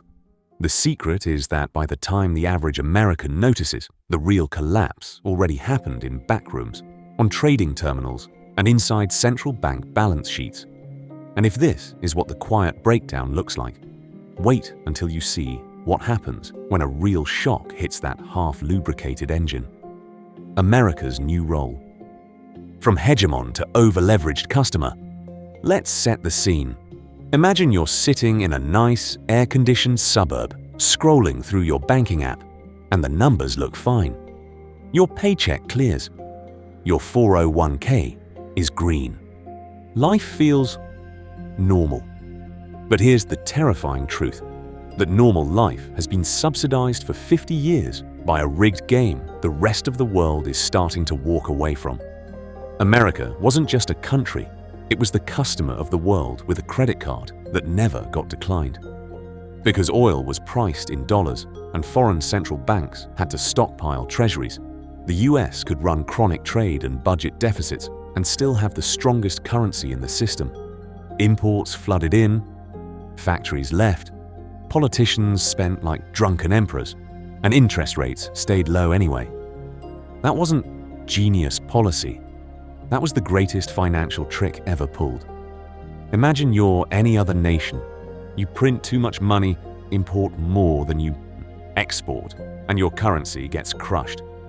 Bond markets punish you. Inflation slaps your voters in the face. But America could ship out paper promises, suck in real goods, and then watch as those same paper promises got locked away in foreign reserve vaults, never coming home to cause inflation. That was the petrodollar dividend. And it let Washington buy everything at once. Tax cuts, wars, social programs, bailouts. No hard choices, no real trade-offs. Just swipe the card. Now rewind that engine with sand in the gears. As external demand for dollars and treasuries wanes, the US faces a menu of bad options. To keep foreigners buying its debt, it has to offer higher yields. Higher yields mean higher interest costs on a $30+ trillion pile of IOUs. That's a debt spiral in slow motion. Try to avoid that by printing instead, and you get more inflation. Try to dodge both by cutting spending, and you trigger a political knife fight in a country addicted to free money. If you're too young to remember this, look at Britain after World War II. London went from ruling an empire where the sun never set to begging the IMF for loans and watching the pound lose its reserve crown. It didn't vanish. It just endured decades of slow, grinding adjustment. Capital controls, austerity, lost industries, a permanent hangover from the imperial party. Enter America in the 2020s, walking the same road in designer sneakers. As the petrodollar fades, every budget debate becomes a war. Do you cut Social Security or the Pentagon, Medicare or overseas bases, student loans or aircraft carriers? The magic credit card stops clearing, and suddenly every dollar spent has to come from a taxpayer, a bond buyer demanding real yield, or an inflation tax at the grocery store. The nightmare isn't that the US disappears. The nightmare is that it becomes normal. A big country, still powerful, but forced to live closer to its means, with less room for error and fewer tools to bully the world through its banking system. And if you think that transition will be calm and orderly, wait until you see what happens when voters realize the old deal is dead and start fighting over the shrinking pie. What replaces the petrodollar? Not one king, but many warlords. So if America is shrinking back to normal, what fills the vacuum? A new clean empire with a shiny new king currency. Imagine you're waiting for that moment, the big announcement. Ladies and gentlemen, the dollar is dead. All hail the yuan. It sounds simple. TV simple, movie simple, and totally wrong. Let's set the scene. The most realistic future is not a graceful handoff from the dollar to the yuan, or to some magical BRICS coin riding in like a superhero. It's a bar fight. Tables flipped, glass on the floor, a messy patchwork of regional systems, side deals, and backroom arrangements where everyone is trying to escape the old deal without getting strangled by the new one. In this world, Middle Eastern oil doesn't swear loyalty to one master. Saudi crude might still be sold in dollars to American refiners, in euros to Europe, and in yuan to China. Same barrel, different prices, different invoices, different power centers. Russia ships energy to Asia in rubles and yuan. India settles part of its imports in dirhams or rupees. African countries start pushing their copper, cobalt, and lithium in local currencies, with side contracts quietly indexed to gold so they don't get wiped out by another currency crisis. But here's the terrifying truth. That sounds diversified, but it's also chaos. Every deal needs more lawyers, more hedging, more FX desks, more digital plumbing. Transaction costs go up. Mistakes get more expensive. If you're too young to remember this, ask anyone who traded in the 90s emerging markets. One wrong currency mismatch and your whole business evaporated. Yet buried inside that chaos is the one thing the rest of the world secretly wants. No single country gets to weaponize money for everyone. When oil is priced in 3 or 4 currencies, freezing one system hurts, but it doesn't suffocate the planet. Sanctions still bite, but they don't choke off oxygen to entire continents. The greatest financial trick ever pulled, turning the dollar into a global control lever, stops working at full power. So how do you hold this Frankenstein system together? Enter the neutral layers. BRICS talks about a shared unit of account, not to replace national currencies in your pocket, but to sit on top of them like a scoreboard for trade. Imagine a basket tied to oil, gas, wheat, and gold, used just to write the invoice. You pay in rupees, they receive in yuan. The contract is marked in the basket. Nobody fully trusts each other, so they all pretend to trust the math. This is the slow, painful death of the king currency idea. Instead of one emperor, you get a landscape of warlords. The dollar still rules in parts of the global south. The yuan dominates chunks of Asia. The euro clings to its neighborhood. None of them can dictate terms to the entire world, but each can make life miserable in their own region. And in that kind of world, your savings, your salary, your mortgage are suddenly exposed to fights you never voted in and borderlines you'll never cross.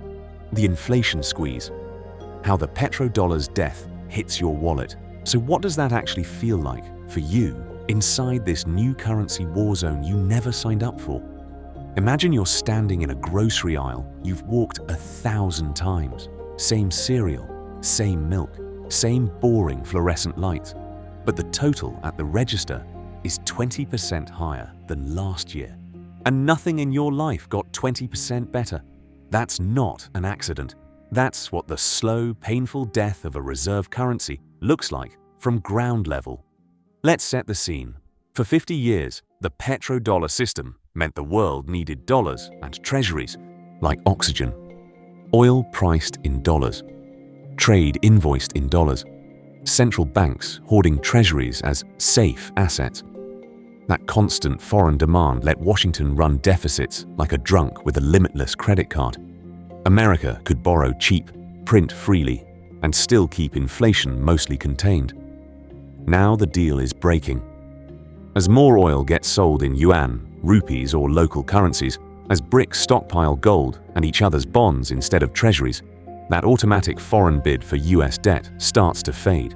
The empire still needs to finance massive deficits, but with fewer forced buyers, it faces a brutal choice: pay higher interest rates to attract real lenders or create more dollars out of thin air. Higher rates hit you like a brick. Mortgage costs jump. That 3% 30-year loan becomes 7%, then 8%. The same house now means double the monthly payment. Rents follow because landlords' financing costs explode. Your shelter becomes collateral damage in a global currency crisis. Or the other path, more money, more dollars chasing the same food, the same fuel, the same apartments.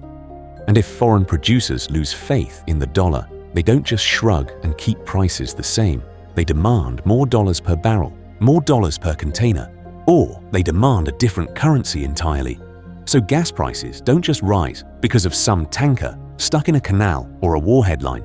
They rise because the dollar buys less oil. Imported electronics. That budget laptop or TV now costs an extra paycheck. Clothing from overseas quietly ratchets up. You're not just paying for fabric and chips. You're paying for the collapse of the old deal that kept your currency king. But here's the terrifying truth. They can't admit this to you directly. Enter financial repression. That's the polite label for a rigged game where governments keep interest rates artificially low while inflation runs hotter in the background. Your savings account pays 2%. Real. Inflation is 6%, 8%, maybe more. Every year, your purchasing power bleeds out silently. If you're too young to remember this, ask someone who lived through the 1970s. Wages chasing prices, prices chasing oil, oil chasing a falling dollar. It was a feedback loop from hell, and that was with the petrodollar still intact. Now, imagine the same movie playing with weaker global demand for dollars, fragmented energy pricing, and weaponized sanctions pushing countries out of the system. You see it at the pump, in your rent hike email, in your shrinking retirement dreams. The greatest financial trick ever pulled wasn't just creating the petrodollar. It's how they plan to manage its collapse without telling you you're the one paying for it. And the next phase of that trick is even darker, because it doesn't just attack your wallet, it targets your control over your own money. Shortages, rationing, and the new normal of scarcity. So what does that control attack actually feel like in your life? Not a mushroom cloud, not Mad Max. It feels like walking into a store and hearing the same dead phrase over and over. Sorry, we're out of stock. Again. Let's set the scene. Imagine you're in a country that imports almost all its fuel. For decades, tankers showed up like clockwork because the dollar cleared every invoice. Now, the importer's bank sends dollars, the exporter wants yuan, the correspondent bank in between is under sanctions risk, and the payment gets reviewed. Translation: your fuel shipment is sitting offshore, waiting for lawyers. The pump still works. Until it doesn't. Currency instability doesn't just make charts wiggle, it makes ships stop. If your local currency is crashing against the dollar and the seller doesn't trust your central bank, they demand more collateral, more guarantees, more hoops. One missed letter of credit, one delayed SWIFT message, and suddenly that fertilizer shipment for this planting season arrives next season. Fields don't care about FX volatility. They care about timing. Miss the planting window and you don't get a do-over. You get lower yields. Lower yields mean food processors get less input. Factories that turn grain into packaged food cut shifts. 6 months later, you're staring at half-empty shelves and "limit 2 per customer" signs, and everyone acts shocked, like this crisis came out of nowhere. If you're too young to remember this, go look at photos from 2020. Toilet paper aisles stripped bare, bike shops empty, used cars selling above sticker because a $5 semiconductor was missing. That was with the dollar still the empire's main lubricant. Now layer on a world where dollar payments are contested, where Russia wants rubles, Saudi is flirting with yuan, and BRICS countries are testing their own settlement systems. The same supply chain chaos, but with the greatest financial trick ever pulled no longer smoothing the gears. Factories don't shut down because the world ran out of stuff. They shut down because a single critical part, priced in a currency nobody can agree on, is stuck in customs hell. One missing chip, one specialized valve, one batch of imported chemicals. The line stops, workers go home, and 3 months later, you wonder why your washing machine costs 40% more and ships in 12 weeks. How do governments respond when the slow, painful death of the petrodollar turns into the slow, painful death of reliability? They go into war economy mode without calling it war. Strategic fuel and grain stockpiles get built up for resilience. Export controls quietly appear. You can't ship fertilizer, diesel, or wheat abroad without permission because national security. And when that's not enough, the old ghosts return, rationing without the word rationing. Priority lanes for critical sectors. Healthcare, the military, politically important industries get first dibs on fuel and power. You get rolling blackouts and a text from your supermarket app. Due to high demand, your delivery has been delayed. But here's the terrifying truth. Scarcity in a post-petrodollar world will look boring. No cinematic collapse, just a constant background hum of inconvenience that never really goes away. The out-of-stock label becomes permanent decor. Delivery windows stretch from days to weeks. Your standard of living doesn't fall off a cliff. It erodes like a coastline in a slow storm. And while you're adjusting to this new normal of managed scarcity, the next phase of control slides in under the door. If the old dollar plumbing is breaking, what kind of money system do you think they'll use to decide who gets what and when? Savings, debt, and the silent tax on the middle class. Imagine you're doing everything right. You save. You don't YOLO into meme coins. You trust the system your parents trusted. And yet, every year, your savings buy a little less life. Groceries creep up, rent jumps, insurance premiums slither higher. You're running, but the treadmill is secretly speeding up. Let's set the scene. You've got 10 grand sitting in a bank account earning 1 or 2%. Inflation is running at 5, 6, maybe more if you measure it like a normal human instead of a government spreadsheet. On paper, your balance is stable. In reality, that money is rotting. The real value of your deposits, your bonds, your fixed pension checks is being shaved off year after year like a slow financial amputation. That missing piece doesn't just vanish, it moves. Inflation is a wealth transfer machine. It quietly moves power from savers to debtors, from households to the state. When prices rise, the real burden of debt falls. Governments that borrowed trillions in cheap dollars get to pay it back in lighter dollars. That's the greatest financial trick ever pulled. Make the middle class believe they're being protected from crisis while their purchasing power is drained to plug holes in a sinking empire. Now connect this to the slow, painful death of the petrodollar. For 50 years, the world's demand for oil meant automatic demand for dollars. That foreign demand soaked up a lot of the money America printed. It exported inflation overseas. But as more oil is sold in yuan, rupees, or local currencies, that external pressure valve closes. The dollars don't leave. They stay home.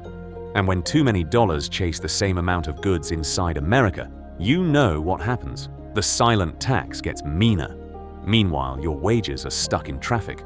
Global competition and automation put a ceiling over your head. A factory worker in Ohio is competing with a robot in Shenzhen and an algorithm in Seattle. Prices sprint. Paychecks jog. If you're too young to remember this, ask anyone who watched the 1970s play out in real time. Their salaries went up, sure. But gas, food, and housing went up faster. That's not prosperity. That's survival. The real nightmare is for anyone holding long-term dollar promises. Pensions that assume safe 2% inflation in a world drifting toward 5 or 6. Insurance policies with fixed payouts that look big in dollars but tiny in actual life. Cash-heavy portfolios that feel conservative but are basically ice sculptures in a warming world. They don't explode, they just melt. And this is where it turns generational. Older savers spent decades feeding retirement accounts under the petrodollar umbrella, believing the deal would hold. Younger people inherit the hangover with fewer benefits from dollar privilege and more of the costs. One generation got the empire's credit card. The next gets the bill. But here's the terrifying truth. When your money is being quietly hollowed out, the system needs a new story to keep you calm. So what kind of upgrade do you think they're going to offer when trust in the old dollar starts to crack on a mass scale? Best, base, and worst case. 3 futures for the dollar. Let's set the scene. Imagine you're 5 years into this new upgrade to the dollar system. Headlines say everything's fine. Your bank app looks the same, but your rent is up 40%. Your groceries feel like luxury items, and you're working harder just to stand still. That's not a movie trailer. That's one of the more optimistic endings to the slow, painful death of the petrodollar. So let's talk futures, not Wall Street futures, your future. Best case, base case, worst case. Best case first. In the best case, the world doesn't suddenly wake up and dump the dollar. It just quietly diversifies. Oil is still mostly priced in dollars, but more cargoes clear in yuan, rupees, and local currencies. Central banks slowly trim their dollar reserves from around 60% toward, say, half, spreading the rest across euros, yuan, and gold. The dollar loses its monopoly, not its relevance. You still use dollars every day. Inflation runs a bit hotter than the old 2% fairy tale, but not Venezuela hot. Think a steady 4 to 5%, a slow leak in your savings instead of a tire blowout on the highway. Markets are volatile but functional. America has to live more within its means, but the empire doesn't implode. It just shrinks. In that world, if you manage your debts, own real assets, and don't believe every government everything is fine press conference, you can adapt. Now the base case. This is the grind. The world keeps chipping away at dollar power. China and Brazil settling energy in yuan and rials. Russia and India cutting side deals. BRICS building their own plumbing. Every few years you get a crisis. A bond scare here, a currency shock there, another once-in-a-century banking panic. Each time, the Fed rides to the rescue, prints more, patches the hole. Each time, prices ratchet higher and never really come back down. If you're too young to remember this, ask your parents what the 1970s felt like. Lines at gas stations. Paychecks that couldn't keep up. In the base case, that vibe becomes a feature, not a bug. Real wages slide. Asset owners muddle through. The poor get crushed. The middle class becomes a rumor your kids hear about in history documentaries. Then there's the nightmare scenario. Worst case. A trigger event. Maybe it's a geopolitical shock, war in a major shipping lane, a sanctions move that backfires, or a blow-up inside the US itself. Maybe it's a policy mistake. The man who arguably saves the system pushes one bailout too far. Suddenly, big foreign holders stop rolling treasuries. A few sovereign wealth funds hit the sell button. The dollar dives, yields spike. Mortgage rates double in months. Your government, addicted to cheap debt, faces a margin call. In that world, you don't just see higher prices. You see layoffs, protests, capital controls, bank holidays. The greatest financial trick ever. ED pulled. The idea that US paper is the safest asset in the world evaporates in real time. But here's the terrifying truth. Reality doesn't care about our neat scenarios. You could get a best-case glide path in trade, a base-case grind in wages, and a worst-case shock in politics, all at the same time, hitting different regions and classes in totally different ways. For a Saudi prince with 20 passports, it's a portfolio adjustment. For a single mom in Ohio, it's eviction. So how do you stay sane in this? You stop thinking in binary collapse or no collapse and start thinking in probabilities. The petrodollar's death is a process, not a jump cut. Your job is to understand the range of outcomes so you can prepare without panicking. Because in the next phase, the empire won't just let the old system die. It's already building the replacement, and you're not going to like the terms of that deal. Signals to watch. How you'll know the shift is accelerating. So how do you know when that new deal the empire is building stops being theory and starts hitting your wallet? Imagine you're scrolling your feed and you see a tiny headline. Saudi Arabia signs long-term oil contract in yuan. You shrug. Markets barely move. No screaming CNBC countdown clock. But here's the terrifying truth. That one line is louder than 1,000 Fed press conferences when the core players of the old petrodollar, Saudi, the UAE, Kuwait, start signing major oil and gas deals in yuan, euros, rupees, or local currencies. That's not a story, that's a siren.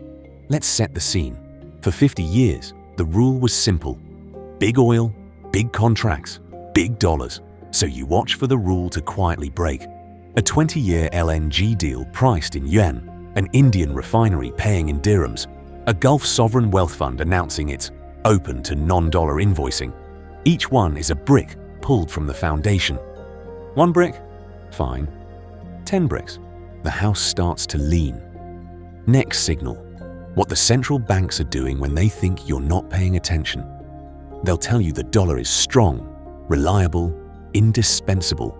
Then you check the data and see record gold purchases, quarter after quarter. China, Turkey, India, the Gulf. They're dumping long-dated treasuries, shortening maturities, diversifying reserves, while loading up on metal that doesn't care who wins the next US election. If you're too young to remember this, ask someone who lived through the 1970s. When governments stop trusting paper, they run to gold like it's the last lifeboat on the Titanic. Then there's the plumbing. The greatest financial trick ever pulled was convincing you that SWIFT, chips, Fedwire, this whole payment maze was boring. Watch when boring changes. Cross-border CBDC pilots like Enbridge and Project Dunbar quietly move from sandbox tests to real production. Regional payment systems, SIPs in China, Rupee-linked rails in India, BRICS payment experiments start handling more actual trade. Alternative energy exchanges in Shanghai, Dubai, or Moscow see volumes climb while New York and London lose market share. That's the arteries of the petrodollar system slowly clogging. You also listen for the rhetoric. When BRICS leaders talk about a fairer or more just monetary order, that's not feel-good diplomacy. That's a threat wrapped in a press release. At the same time, inside America, the tone shifts. Deficits are no longer a boring C-SPAN topic. They're a full-blown culture war. One side screams for more spending, the other screams about debt, and buried in the shouting is a growing fear. What if the rest of the world stops funding this party? Here's how you use all this without going insane. Don't obsess over any single headline. Treat each story like a puzzle piece on your personal petrodollar deathboard. A yuan oil deal here, a gold purchase spike there, a new CBDC corridor going live, a BRICS summit calling for de-dollarization. One piece is noise. 10 pieces over 5 years in the same direction. That's the slow, painful death of the old order turning into something closer to a controlled demolition. And when you see those pieces start to cluster, you know what's coming next. Not just a new system, but new rules for you. In the next section, we'll look at how this shift shows up in your rent, your savings, and the price of everything you think is safe. Personal strategy, surviving a world after the petrodollar. So when those safe things start wobbling, what do you actually do? Imagine you're sitting there with a 401k, a mortgage, and a savings account that pays you less than the inflation they swear is under control. That's not security. That's a slow bleed. Let's set the scene. For 50 years, the petrodollar system quietly subsidized your life. Cheap imports, ultra-low interest rates, a stock market that floated on a rising tide of printed dollars and foreign demand for treasuries. That was the greatest financial trick ever pulled. America exported paper, imported real stuff, and you got to feel rich without asking why. But here's the terrifying truth. If the world stops needing so many dollars just to buy energy, that subsidy fades. Not overnight, but drip by drip. So step 1 in a post-petrodollar world, stop acting like the dollar is a religion. It's a tool. You don't put all your faith, all your savings, and all your future into one tool that's losing its superpower. That means diversification that's actually diversification, not I own 5 different US tech stocks. Different currencies, different countries, different kinds of assets that don't all die if inflation runs hotter for longer. If your entire net worth is basically a bet that America can keep borrowing for free forever, you're not diversified. You're leveraged to an empire in slow motion. Now imagine you're stripped of the labels for a second. No dollars, no euros, no yuan. What actually holds value? Skills, productive businesses, real assets. Things that still matter even if a specific currency gets punched in the face. A plumber with a loyal client base, a small local manufacturer, a coder who can work for clients in 3 different countries. That's wealth. The petrodollar can't devalue with a policy meeting. Some exposure to hard assets, land, productive real estate, maybe a slice of commodities or precious metals, isn't about building a bunker. It's about having shock absorbers when a single currency hits a pothole. When China and Brazil settle trade in yuan and RMBs, or when Russia demands rubles or yuan for energy, they're telling you, don't assume one unit of account rules forever. You shouldn't either. Here's the part nobody wants to hear. Your lifestyle was built on ultra-cheap credit and ultra-cheap imports. That was the deal the petrodollar gave you. So reducing fragile dependence means asking brutal questions. Do you need to be this leveraged? Could you survive if interest rates stayed high and that free money era never comes back? Could you handle your groceries and gadgets costing more because the world stopped giving America a discount? Pattern interrupt. This is not doomsday prepping. This is baseline updating. You're not stocking canned beans for the collapse. You're rewiring your life so that if the dollar loses status, you don't lose your mind. Less debt chained to variable rates, more income streams, more resilience in where your money comes from and where it's parked. And then there's your information diet. If you're too young to remember this, ask your parents how they learned about the 1970s oil shock. 3 TV channels and a newspaper. You don't have that excuse. You can track BRICS meetings, energy deals, central bank gold buying, and CBDC pilots in real time. But you have to actually look. Not just at stock tickers and whatever outrage is trending in domestic politics, but at the plumbing of global money and energy. Information literacy is a survival skill now. When you hear Russia and India settle oil in rupees, or Saudi explores yuan pricing, that's not trivia. That's the slow, painful death of the old privilege that kept your borrowing costs fake low. The people who see those signals early can shift their savings, their careers, their businesses before the crowd wakes up. So your strategy in this new world is simple, but not easy. Diversify beyond the dollar, build real skills and real assets, cut dependence on artificial cheapness, and upgrade your radar. Because in the next section, we're going to push this one level deeper. What it looks like when governments respond to this crisis with capital controls, digital currencies, and new rules that decide what you're even allowed to do with your own money. The psychological trap, normalcy. Bias in a changing money world, so you've got your checklist. Diversify, build real assets, upgrade your radar. You feel prepared. But there's one enemy you're still carrying around in your own head, and this one quietly destroys more wealth than any market crash. Normalcy bias. Let's set the scene. Imagine you're scrolling headlines. BRICS launches new payment system. Saudi explores yuan oil pricing. Dollar share of reserves hits new low. You glance, you shrug. You think, yeah, but the dollar is the dollar. It's always been like this. That tiny sentence is the trap. That's normalcy bias in one line. Normalcy bias is the brain glitch that tells you, because this is how the world has worked in my lifetime, it will keep working this way. The crisis has to walk up to your front door with a flamethrower before you believe it's real. Until then, you treat every warning sign like background noise. And with money, that glitch is lethal. Most living Americans have never known a world where the dollar wasn't the unquestioned king. Your rent? In dollars. Your salary? In dollars. Your groceries, your Netflix, your debt, your investments, priced, settled, and mentally anchored in the same green paper. So your brain quietly assumes this empire is permanent. But here's the terrifying truth. Other people in other empires thought the exact same thing.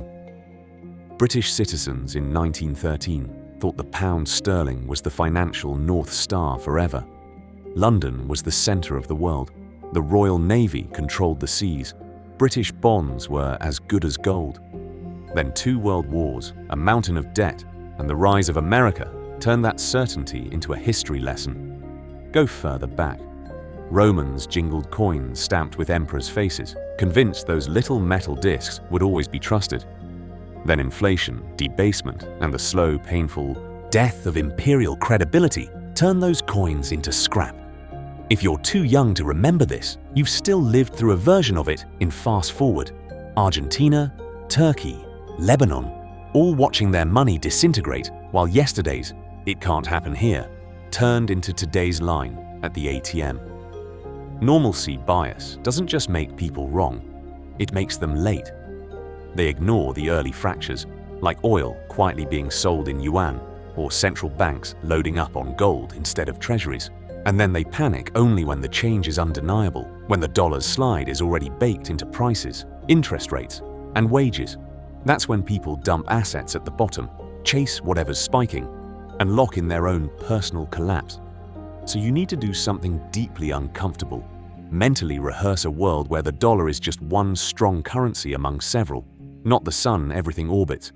Imagine you're paying for imported energy in a mix of dollars, digital euros, and a brick settlement token. Imagine your savings competing against currencies backed by commodities or gold. Imagine your government forced to offer higher rates just to keep capital from fleeing. That mental rehearsal doesn't cause the crisis. It disarms the nightmare. Because in the next phase, when governments roll out capital controls and programmable digital currencies, the people who still think that could never happen in America are the ones who learn the hard way what you're allowed to do with your money, only after the rules change overnight. Why this time is different, and why it isn't so. When people say, "Relax, that could never happen here," you should hear a siren in your head. Because every dying money system comes with the same lullaby. This time is different. Let's set the scene. Imagine you're living in London in 1913. The British pound is the sun the financial world orbits around. The empire spans continents. The navy rules the seas, and the idea that the pound could lose its crown sounds like a bad joke. Then World War I hits, debt explodes, gold flows to America, and the pound starts bleeding out in slow motion. If you're too young to remember this, that's because it took decades. 2 world wars, a Great Depression, a whole series of currency resets and devaluations. No single Hollywood collapse moment, just the slow, painful death of an over-leveraged empire pretending it was still in control. Now fast forward to the dollar. Different empire, same addiction. Massive war spending, welfare promises, global bases. A petrodollar deal that looked like the greatest financial trick ever pulled. But here's the terrifying truth. The pound's fall happened in a world without high-frequency trading, without nuclear weapons, without global supply chains that snap in days instead of years. That's where this time really is different. Today, money isn't paper in vaults, it's digits flying at light speed through cables and satellites. Central banks don't just print, they click. Governments don't just tax, they freeze, seize, and deplatform. The same digital rails that make your life convenient make capital flight instant and bank runs global. Add nuclear weapons and you get something else. Great powers that can't easily fight total wars to reset the scoreboard. So they weaponize finance instead. Sanctions, swift bans, reserve seizures. That's why the Russia 2022 shock mattered so much.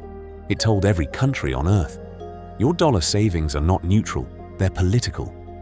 But the deeper pattern, that's not new at all. An empire borrows too much. It uses its reserve currency status to live beyond its means. The rest of the world quietly builds alternatives. Confidence erodes. Crises hit. Each temporary emergency measure becomes permanent. Rome did its version with coin clipping. Britain did it with suspended gold convertibility. America. So the hull is leaking. The ship is tilting. Now imagine you're standing on that deck, and instead of fixing the hole, everyone starts screaming about whose fault the water is. Let's set the scene. Inflation is running hot. Your rent just jumped again, and your credit card bill looks like a horror movie. The Fed keeps hiking rates to keep the dollar from totally losing its aura of power, and the soft landing they promised feels more like a slow-motion car crash. Growth stalls, layoffs creep in, and suddenly every group in America is looking for a villain. Immigrants, corporations, foreign countries, the other party. Take your pick. If you're too young to remember this, ask someone who lived through the 1970s. When prices spike and real wages fall, politics turns into a blame carnival. Only this time, the slow, painful death of the petrodollar is humming in the background, quietly making everything more expensive, more fragile, more angry. But here's the terrifying truth. Almost no one with a microphone will say, "Hey, the petrodollar system that let us print and spend like an empire is dying, and this is the bill coming due." That's too complex, too honest. Instead, you'll hear, "It's greedy companies," or "It's those foreigners manipulating us," or "It's the other side selling you out." Simple villains, simple stories, terrible diagnosis. Enter the policy circus. To fight inflation, you start hearing calls for price controls on gas and food. Sounds great on TV, right? Freeze the prices, stop the pain. Until shelves go empty, black markets explode, and the crisis you try to hide kicks in the door. To protect jobs, politicians float capital controls, punishing companies for moving money abroad, as if you can chain capital to a sinking ship and call it safety. Then come the punitive taxes, windfall profit taxes on energy, special surcharges on speculators, new levies on foreign investors. Some of this is sold as justice, some as patriotism, but very little touches the core problem. A dollar that's losing its automatic global demand as oil and trade slowly migrate into yuan, rupees, and local currencies.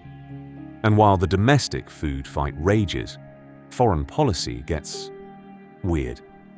One administration might try to reassert dominance with more sanctions, more threats, more "you're either with us or against us" speeches.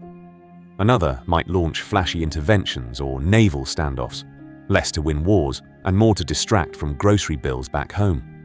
Each new sanction package tells the world again that holding dollars and treasuries is a political bet, not a safe asset. That accelerates de-dollarization, which feeds back into more inflation and more anger. It's a doom loop. This is why understanding the petrodollar story matters. It lets you see through the surface-level narratives, the talk show villains, the performative hearings. When you hear a policy proposal, you can ask, does this fix the monetary plumbing or just punch the wallpaper? In the next part, we'll zoom in on what realistic adaptation actually looks like for you before the shouting match turns into real economic triage. Global winners and losers. Who gains when the king falls? So when you hear politicians screaming on TV, you now know they're mostly fighting over wallpaper. The real question is uglier. When the petrodollar throne wobbles, who actually wins and who gets crushed underneath?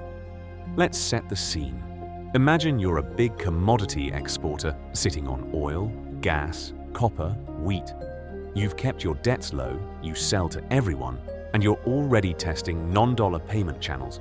That's Brazil settling trade with China in reais and yuan. That's Russia selling oil to India in dirhams and rupees. That's the Gulf quietly taking yuan for crude on the side, while still smiling for the dollar cameras. These are the first potential winners.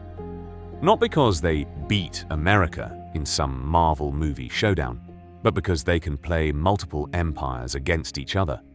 If buyers can pay in dollars, yuan, or local currencies, the seller with low debt and diversified customers suddenly has leverage.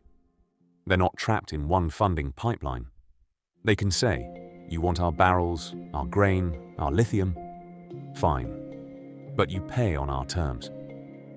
Enter China, the man who arguably benefits most from the slow, painful death of dollar-only energy.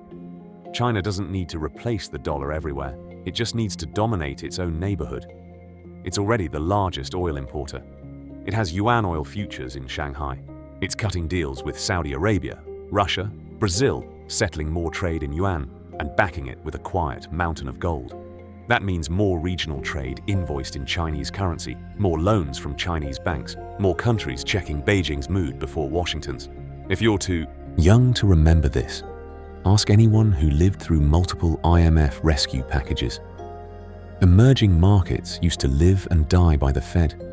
US rates go up, their currencies implode, their dollar debts explode, their governments fall. But here's the terrifying truth. As regional systems grow, BRICS payment rails, local currency swaps, central bank digital currencies tied to regional blocks, some of these countries can slowly escape that hostage situation. They become less exposed to sudden dollar shortages, less vulnerable to US sanctions that freeze reserves with one signature. That's a kind of freedom, even if it comes with new strings attached to Beijing, Riyadh, or some BRICS clearinghouse you've never heard of. Now the losers. Heavily indebted governments that gorged on cheap dollar funding, European states with aging populations and massive welfare promises, frontier economies whose elites borrowed in dollars while their citizens earn in collapsing local cash. When global demand for treasuries and dollar assets thins out, the interest bill stops being a rounding error and starts being a political crisis. And it's not just flags on a map, it's people.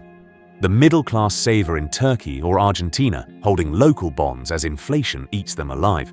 The American retiree whose safe bond portfolio quietly melts if foreign buyers demand higher yields to hold US debt. The worker in Nigeria or Pakistan watching food and fuel prices spike every time the currency twitches. Imagine you're just trying to live your life, and suddenly your paycheck buys 20% less food, your rent jumps, and your government blames global conditions. The more fragmented this system becomes, the more volatile prices get, the more political explosions you see on the streets. Protests, capital controls, bank holidays that start as temporary measures and overstay their welcome. The greatest financial trick ever pulled was convincing you that this was all boring, that money was safe, that the plumbing didn't matter. But as the petrodollar order splinters into rival blocks, you're going to be forced into choices. Which banking system you trust, which currency you save in, which empires collapse you're least afraid of. And here's the real nightmare. Standing still is a choice too.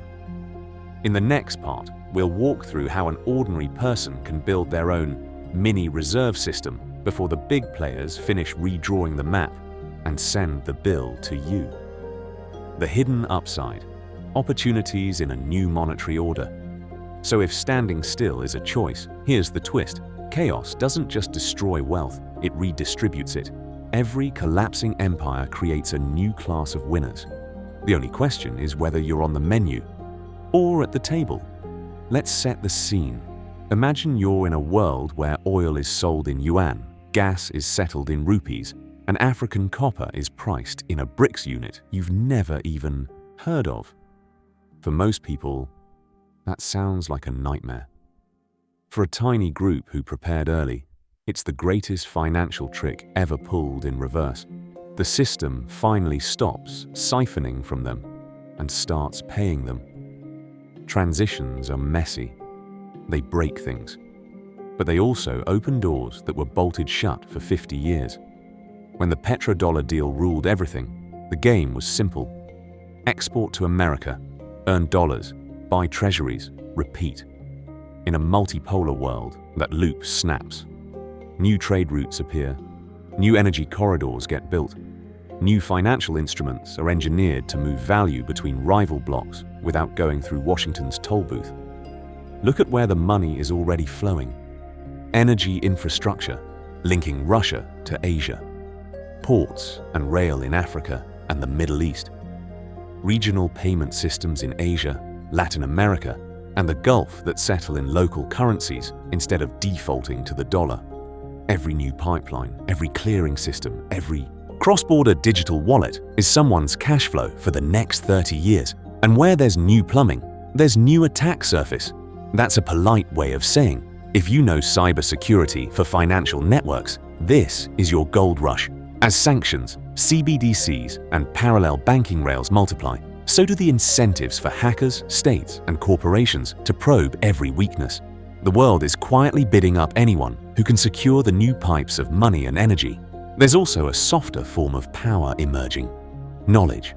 If you're too young to remember this, schools never taught you how the petrodollar actually worked. That secrecy was the point. But as the slow, painful death of this system goes mainstream, there's exploding demand for people who can explain monetary history, cross-border finance, and real inflation in plain language. Teachers, content creators, consultants, local advisors. This is an entire parallel industry waking up. Now zoom in to the individual level. The person who can operate across currencies, cultures, and jurisdictions becomes dangerous in a good way. If you can invoice in euros, settle in dirhams, save in gold, and get paid in digital yuan without blinking, you're no longer trapped in one empire's crisis. You're portable. Your optionality in human form. For whole countries, this shift is a chance to escape the original sin of dollar debt. Imagine being able to borrow in your own currency, trade with neighbors in a shared regional unit, and keep savings in a basket of commodities and gold, instead of praying the Fed doesn't nuke you with rate hikes. That's not utopia. That's already the conversation inside BRICS, ASEAN, and the Gulf. But here's the terrifying truth.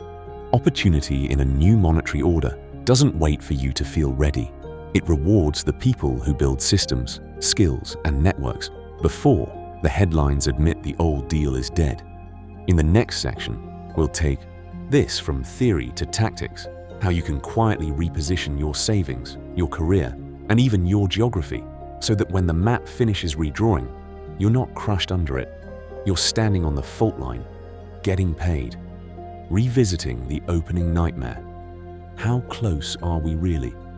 So let's go back to the nightmare. Let's set the scene. You're at the grocery store again.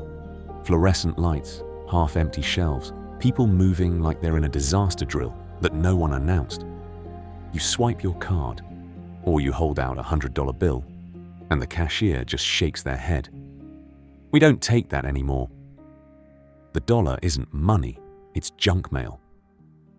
Imagine you're standing there, kids in the cart, and your entire life savings just turned into a historical artifact. That's the horror movie version. But what would actually have to happen in the real world for that to be your Tuesday afternoon? First, the extreme version requires a total collapse of trust. Not just foreigners dumping treasuries, not just Saudi Arabia cutting a new deal with China, but Americans themselves deciding that the green paper in their wallets is dead. That usually doesn't happen without war, regime change, or hyperinflation. So insane people burn cash for heat. We're not there. Not yet. Inside America, the dollar is backed by something more powerful than gold. Tax collectors with guns, courts that enforce contracts, and a culture that still treats dollars as oxygen. You don't just switch that off like a light. So no, your local gas station isn't about to slap a UN-only sign on the pump tomorrow morning. But here's the terrifying truth. You don't need outright rejection for your life to feel like that opening scene. You just need the slow, painful death of purchasing power. Same dollars, same bank account, very different reality. Look around, we already got a preview. The 2021-2022 inflation spike, groceries quietly doubling, rents jumping like meme stocks, used cars costing more than new ones. That wasn't a glitch. It was the system stress testing what happens when the world starts questioning the greatest financial trick ever pulled. Exporting inflation to everyone else while America prints and spends. Those empty shelves during the supply chain crisis. Cargo ships parked off LA like a floating traffic jam. Baby formula locked behind plastic. Random items out of stock for months. That's what it looks like when the global machine that runs on dollars starts grinding its gears. The more realistic near-term risk isn't a Hollywood blackout where dollars vanish overnight. It's a steady squeeze. Higher prices that never really come back down. Paychecks that feel smaller even when the number is bigger. More volatility, more once-in-a-lifetime shocks every 2 or 3 years that feel like mini-crises. Each geopolitical flare-up, each round of sanctions, each BRICS headline about local currency trade chips away at the old petrodollar order. One country settles oil in yuan, another in rupees. Central banks quietly buy gold instead of treasuries. No single event breaks the empire's money, but the direction is clear. If you're too young to remember this, ask anyone who lived through the 1970s. The money still worked. You could still pay, but every year, your standard of living slipped a little further away. That's the version of the nightmare we're actually tracking toward. And that's why we walked you through the dystopian opening. Not to predict that exact script, but to shock you out of the comfort that it can't happen here. It is happening here, just slower, quieter, and in spreadsheets instead of riots. In the next section, we're going to stop talking in headlines and start talking in moves. How you adjust your savings, income, and daily habits so that as the squeeze tightens, you're not the one gasping for air. The petrodollar's autopsy, what really killed it. So let's set the scene. You're standing in a grocery store 10 years from now, staring at a receipt that looks like a phone number. Same cart, same food, double the price. And behind that quiet robbery is not one policy, not one president, but the corpse of a system that ran the world for 50 years. To do the autopsy, you have to go back to the birth.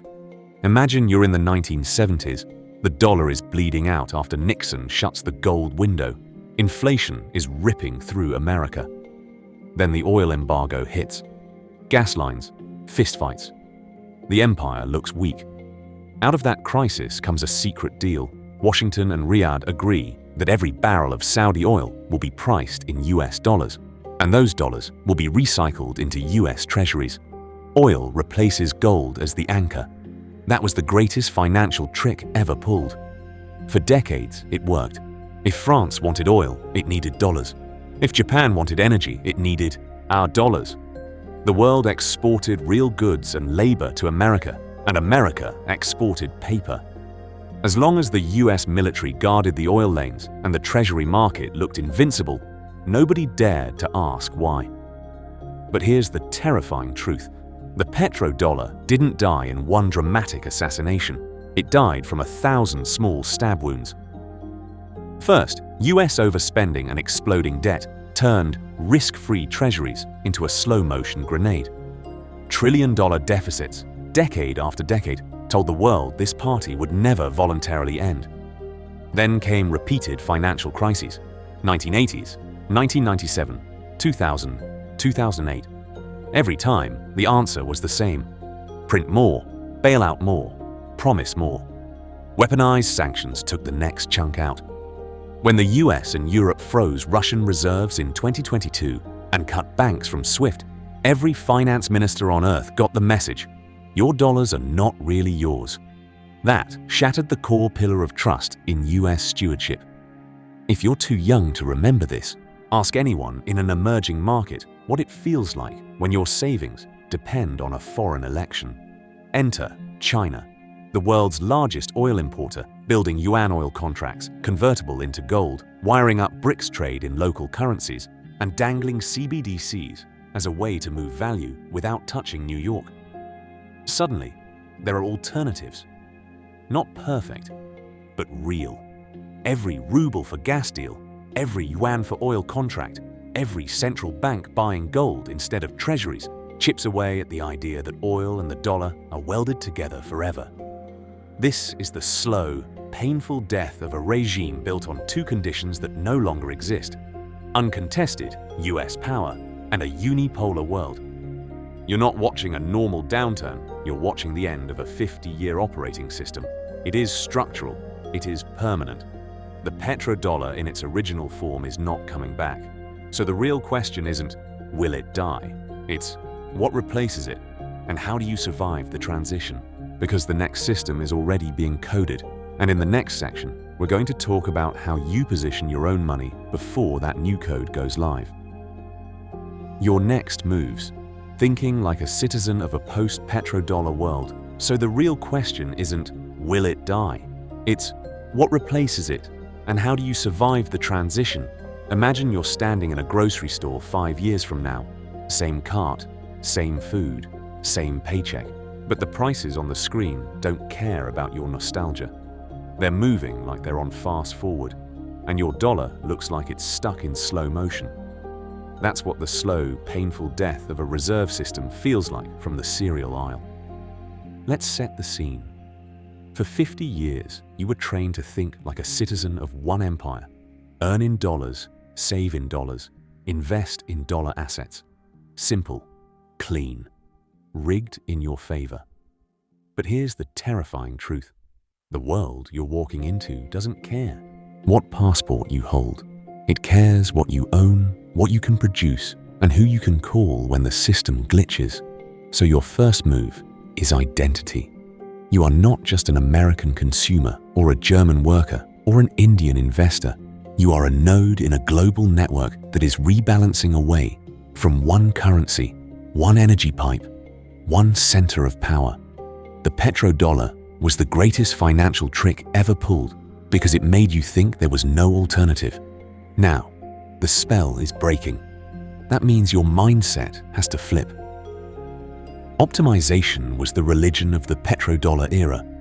Lowest price, just in time, maximum efficiency. That works in a world where the plumbing never breaks. In a world of sanctions, currency swaps, and energy blackmail, optimization turns into a nightmare. Resilience beats perfection. Redundancy beats elegance. You want backups for your backups. In practice, that means you care less about the number on a screen and more about what that number can still buy in 5 or 10 years. Nominal gains are a joke if your rent, food, and energy double. Long-term purchasing power becomes your North Star. You start asking, if inflation runs hot, if my currency weakens, what actually holds value? Real assets, productive skills, claims on real energy and real output, not just digital confetti. But you're not doing this alone. When global systems wobble, local networks decide who sinks and who floats. Community is not a cute slogan, it's a hedge. The people you know, neighbors, co-workers, small business owners, are your real-world liquidity. Can you share information, pool resources, organize around shortages? In a gas or power crisis, that matters more than your follower count. And this is where you come in as the messenger. If you're too young to remember this, ask your parents what it felt like when inflation ripped through the 70s. Most people only understood what was happening after it crushed them. Don't let that happen again. Explain the basic petrodollar story to your family and friends. Oil for dollars, dollars for debt, debt for lifestyle. Then explain why that deal is fraying. You didn't vote for this transition. You didn't sign the secret 1970s deals, but you do control how blind you are when the effects hit your daily life. In the next section, we're going to turn this mindset into concrete moves, how you earn, save, and position your money for a world where the old dollar operating system is gone, and no single empire gets to write the code alone. The story isn't over. Watching the empire's final chapters, you're not crazy for feeling like the ground is shifting under you. You're just early to noticing that the operating system of the world's money is glitching in real time. Let's set the scene. For 50 years, the petrodollar wasn't just a deal between America and Saudi Arabia. It was the hidden spine of the modern empire. From Nixon closing the gold window in 1971 to that 1974 oil for dollars pact, to every barrel priced in green paper instead of gold, it was the greatest financial trick ever pulled. Turn oil into a permanent advertisement for the dollar. If you're too young to remember this, ask someone who lived through the 70s gas lines. The chaos that forced Nixon off gold is the same chaos that birthed this system. Then came the enforcement years. Saddam tried euros. Gaddafi talked gold. Both ended up as bloody warnings that you don't mess with the world's invoice language without consequences. Then 2008 hit. The crisis that should have killed the dollar actually chained the world even tighter to it, because everyone ran to the same safe asset, US Treasuries. But here's the terrifying truth. That was the moment the timer really started. The debt exploded. The money printing normalized. And beneath the surface, the slow, painful death of the petrodollar began. Enter shale. America flooded the market with its own oil and gas, quietly weakening the old logic that everyone needs dollars because everyone needs US-linked oil. At the same time, BRICS started whispering the unthinkable. What if trade didn't need Washington's permission slip? Russia got cut from SWIFT, reserves were frozen, and suddenly every finance minister on Earth had the same nightmare.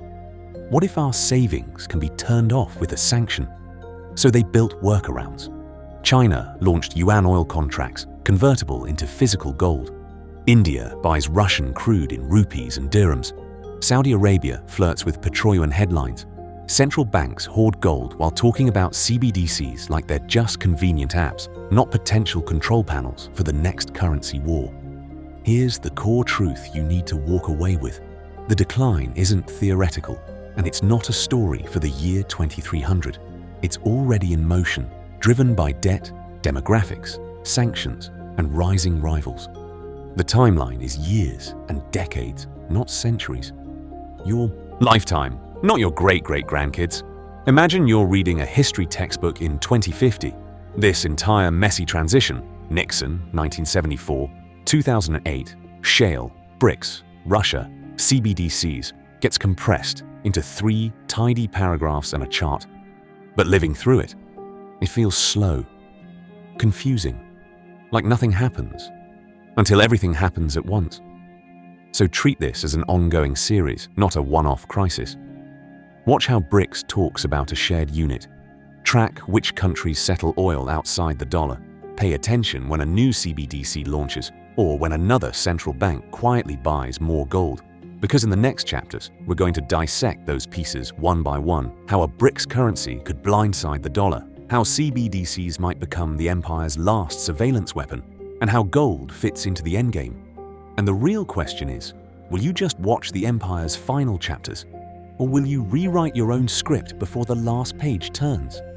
From monopoly money to real power, your call to action. So let's set the scene one last time. Imagine you're back in that grocery store from the cold open. Same fluorescent lights, same cart, same total on the screen. You pull out your cash, and the cashier laughs. We don't take monopoly money. In the beginning, that felt like a jump scare from a dystopian movie. Now you know the secret behind it. That nightmare only becomes real when the world quietly walks away from the dollar's oil deal. Before this, petrodollar was just a weird word you'd see in a headline and scroll past. Now you've seen the wiring behind the walls. The 1970s handshake with Saudi Arabia. The world shipping real oil, real goods, real labor to America in exchange for paper promises and treasury IOUs. The greatest financial trick ever pulled was making that feel normal. But here's the terrifying truth. Tricks end. Empires overreach. The slow, painful death of any monetary system never looks like a clean movie, collapse. It looks like China and Brazil trading in yuan and reais. It looks like Russia selling oil outside SWIFT. It looks like BRICS meetings that your favorite news anchor barely mentions. The difference now is that you're not blind in this theater anymore. Knowledge is leverage. The people who understand why the petrodollar is dying and what can replace it won't be the ones waking up one morning asking, why is my rent double and my savings cut in half? They'll recognize the signs. More currency swaps, more gold buying, more talk of de-dollarization that isn't just clickbait. So what do you actually do with this? First, stop outsourcing your brain to headlines. When you see currency crisis, oil deal, or sanctions, don't just shrug. Ask, does this pull the world closer to the dollar or push it away? That one question alone puts you ahead of most of America. Second, feed the right information stream. Follow credible voices on global finance, energy markets, and monetary history. Not just the cheerleaders telling you the dollar is forever, and not just the doomers screaming, tomorrow is Weimar. You want people tracking BRICS, CBDCs, gold flows, and real-world trade deals, not just stock tips. Third, keep going down this rabbit hole. This channel exists so you're not standing there with a wallet full of monopoly money when the music stops. Hit subscribe, turn on notifications, and watch the next videos in this series on BRICS, CBDCs, and gold, so you can see how each piece of the new order is being bolted into place. And finally, don't just listen, engage. Drop your questions and your country's perspective in the comments. Debate, challenge. Because while the king is dying, the court is scrambling, and the new script for money and power is being written in real time. The only question is, will you sit in the audience or learn the script as it's being written and rewrite your own role before the final curtain falls?